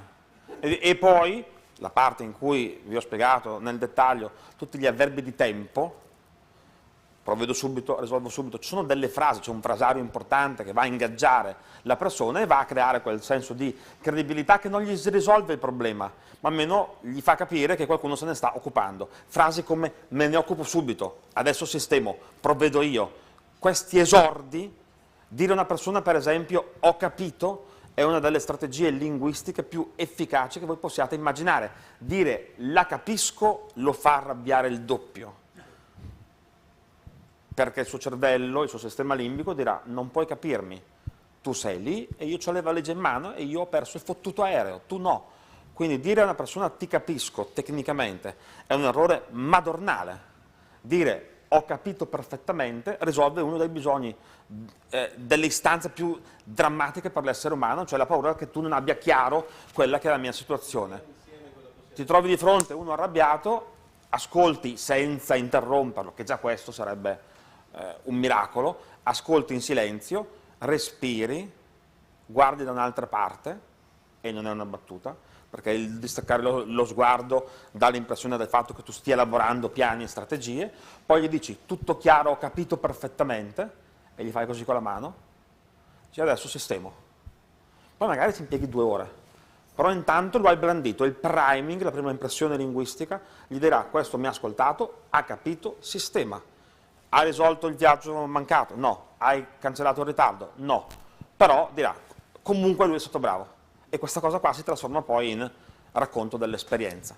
La gente non è, vi do una chicca, poi penso davvero di dover partire.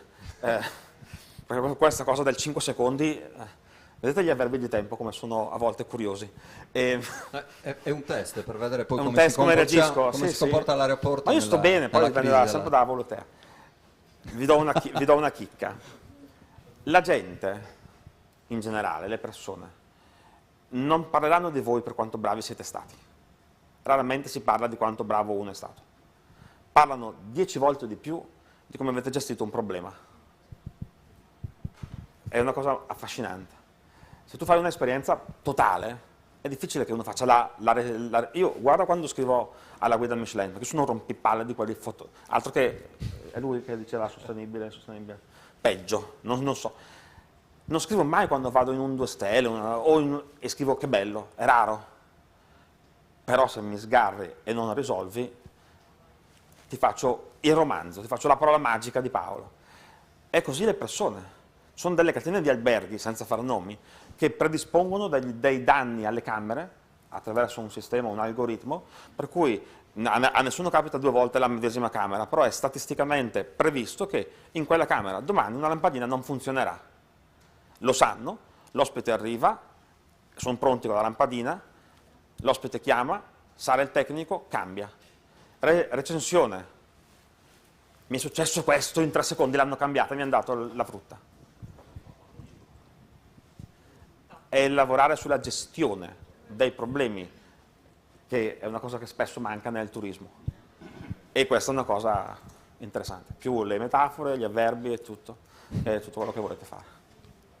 Una corretta dialettica anche sia nell'approccio fisico con i turisti, ma anche C'è gente che riceve le lamentele e la prima cosa che dice è mi spiace. Cazzo vi spiace? Se vi spiace potevate farla meglio, primo.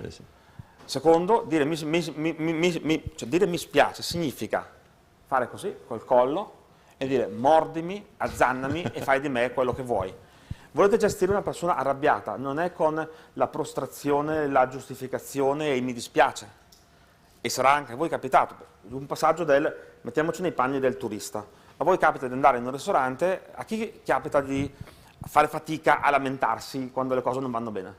A me. Ok? Vai in un ristorante e ti portano una cosa che non ti piace tantissimo, fai un po' fatica, a volte non dici niente. Io ho passato la mia vita precedente a questo lavoro che faccio a come è andata bene, perché mi vergognavo.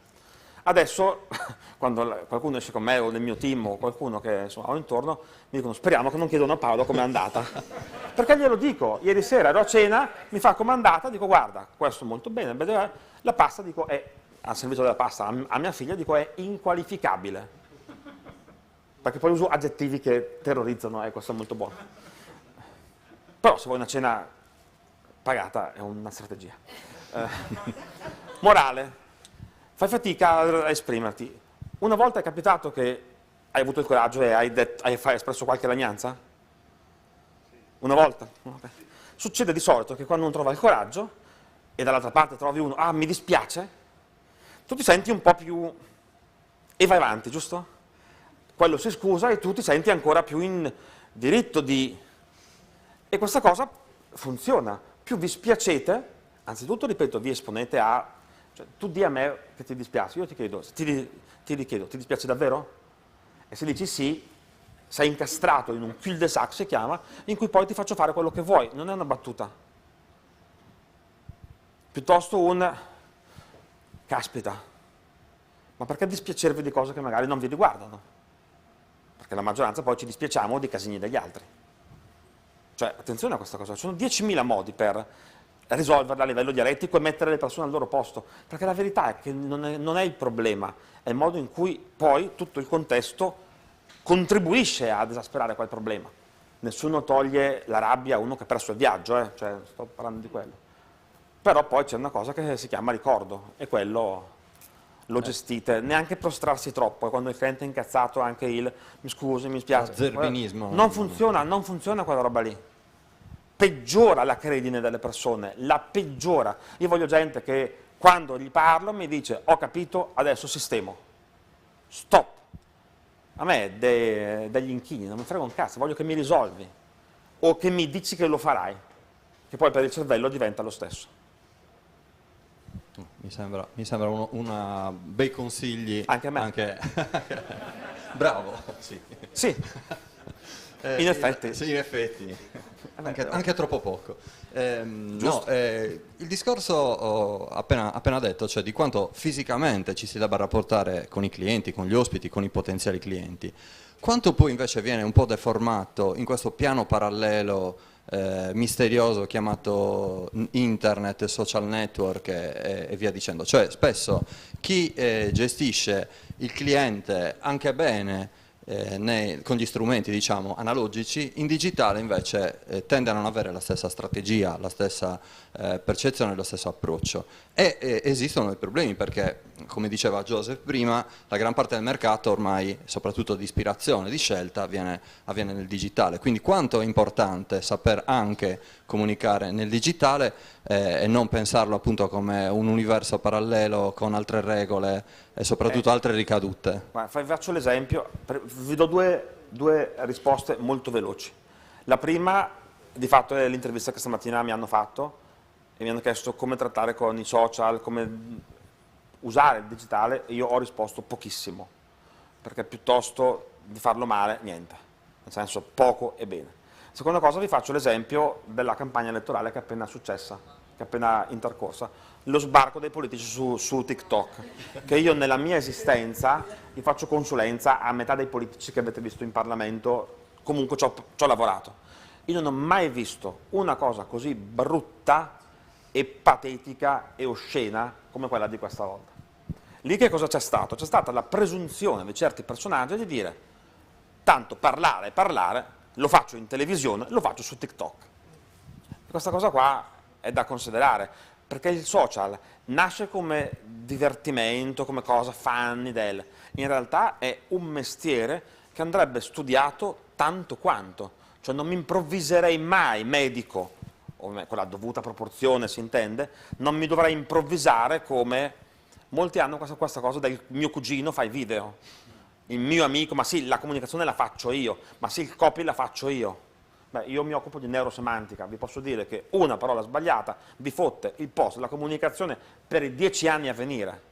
Quindi mi piacerebbe, come stimolo, che al di là delle competenze che voi magari avete, che ci fosse però un po' di coscienza del fatto che è uno strumento, è lo strumento che oggi o sai usare bene oppure ti conviene affidarti a qualcuno che lo sa fare bene, perché il video me lo faccio io, ma sì, il copy, scrivo 2 robe, signori, avete 1,5 secondi di tempo se va bene, perché il cervello si è ingaggiato e le prime parole colpiscano il tronco encefalico del vostro cliente, che poi diventa pago i soldi per venire da te.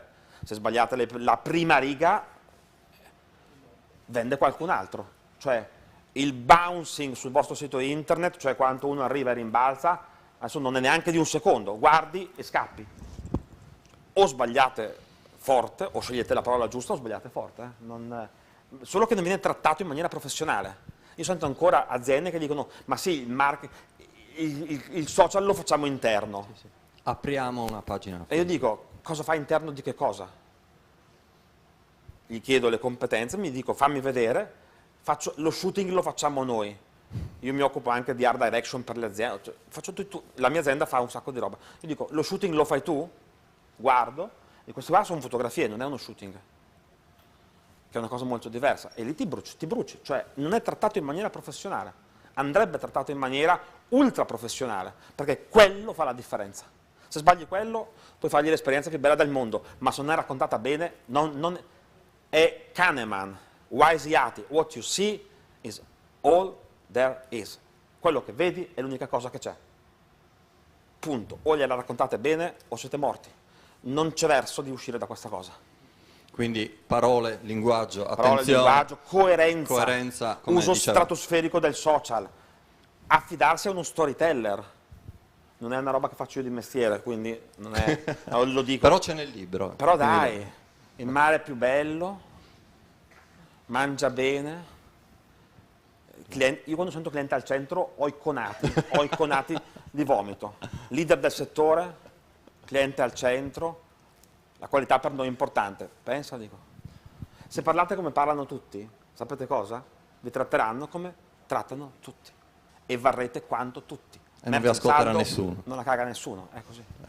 Ho detto cagare, a me a ora di pranzo. Temiamo adesso il pranzo a proposito, perché la recensione... Io no, perché tanto lo salto. Quindi... ecco, no, vado a te a parte più tardi. Sospiro di sollievo su tutte le attività di ristorazione della zona, perché... Va bene. Niente, grazie. Liberiamo tutti, ci rivediamo alle 14:30 per la seconda sessione. E grazie a Joseph e al dottor Borzacchiello.